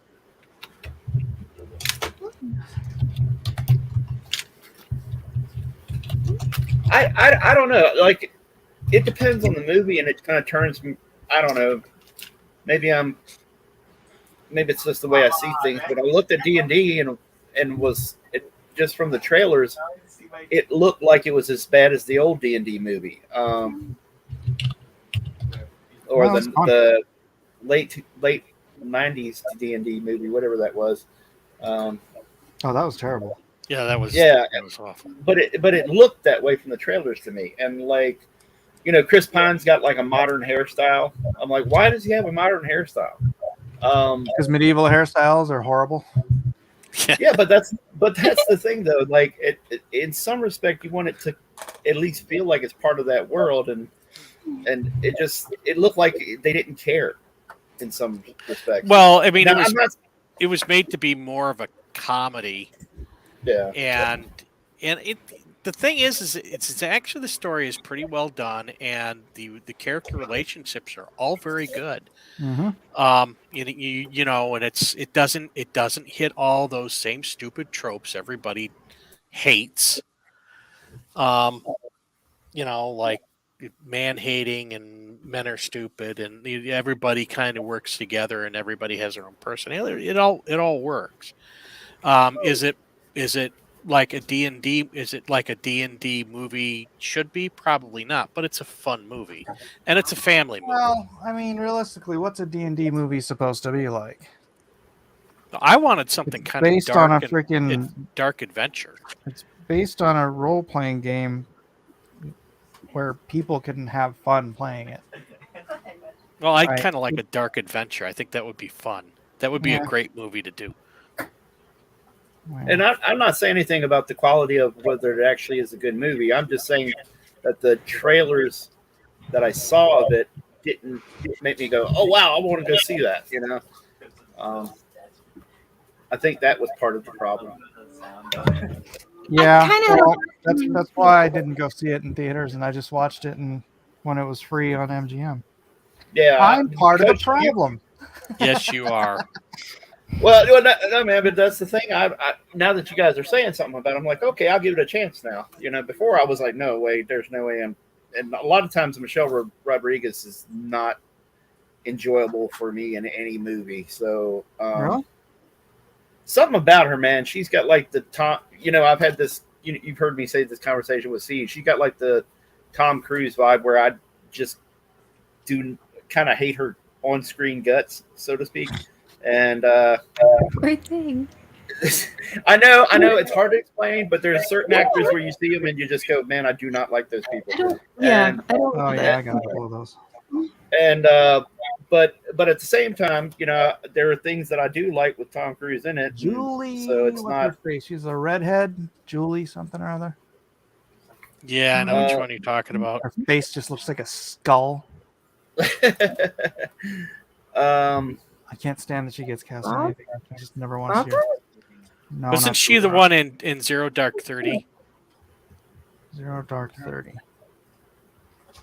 I don't know. Now I gotta look it up. Are you talking about Tangent alert. Tangent the one alert. chick that was? Hey, I'm in the Are you middle. talking Of about Jessica Chastain or whatever? Jessica? No, not Jessica. No. Because No, I don't although like her her either. face does look like a skull too. Yeah. She was in the Dark Phoenix movie. But that's not the one I'm talking newest about. one. Headed actress.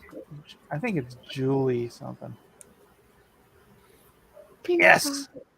Andrew Hayes says the new Evil Dead movie just hit Warner Brothers Oh my streaming gosh, service. what is her name? Show me her name. Chat GPT, please show me her name. What is this chick's name? I mean, I got the picture of her.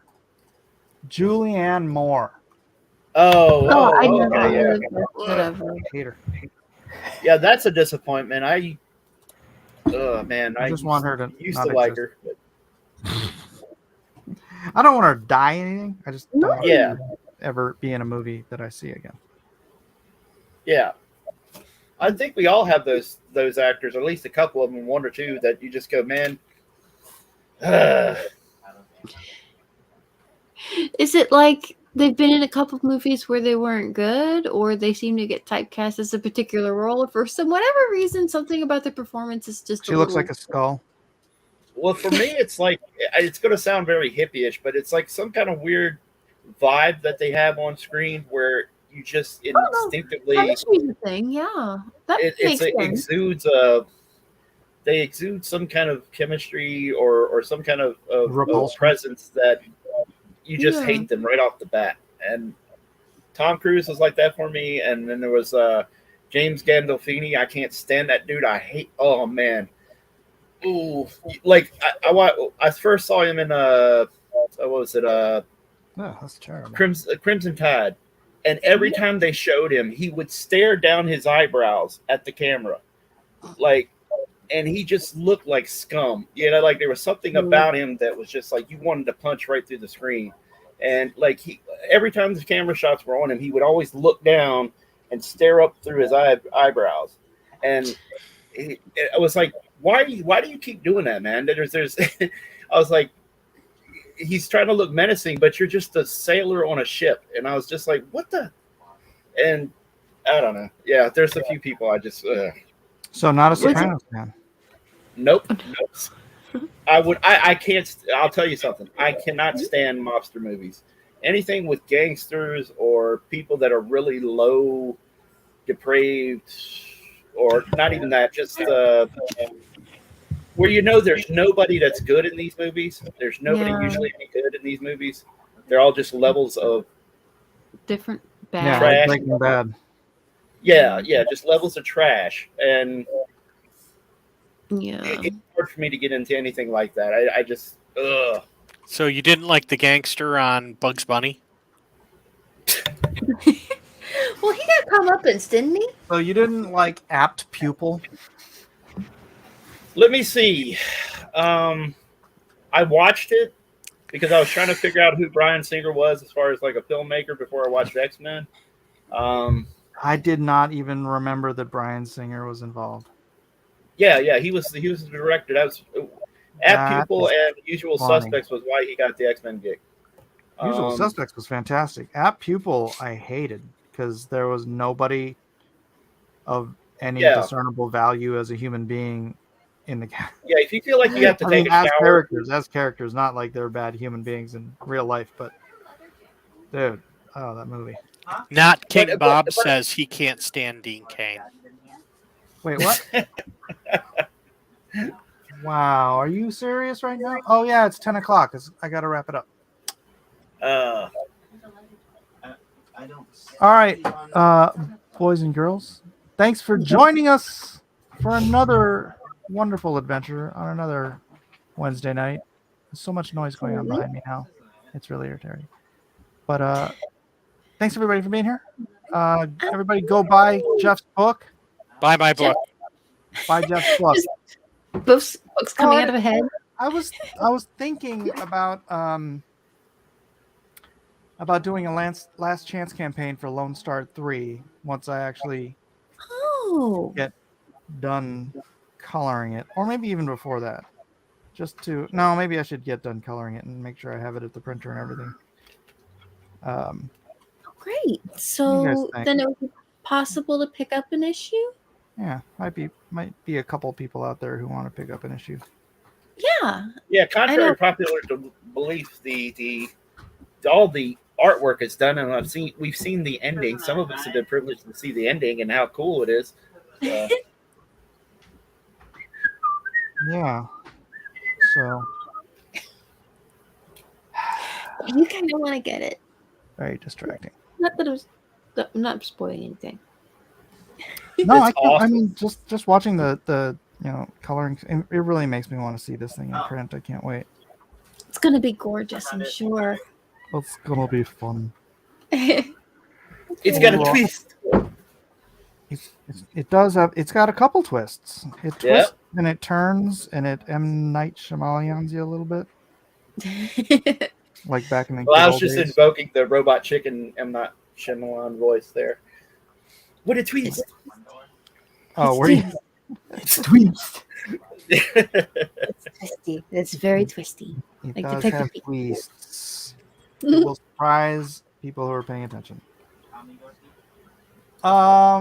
Be careful, Mike. Bad things happen to colorists of Lone Star 3. It's true. It's true. It's true. Well, that'll have to end here. Could be scary. Could be scary. All right, guys. Everybody say good night. All right. Good night. Good night.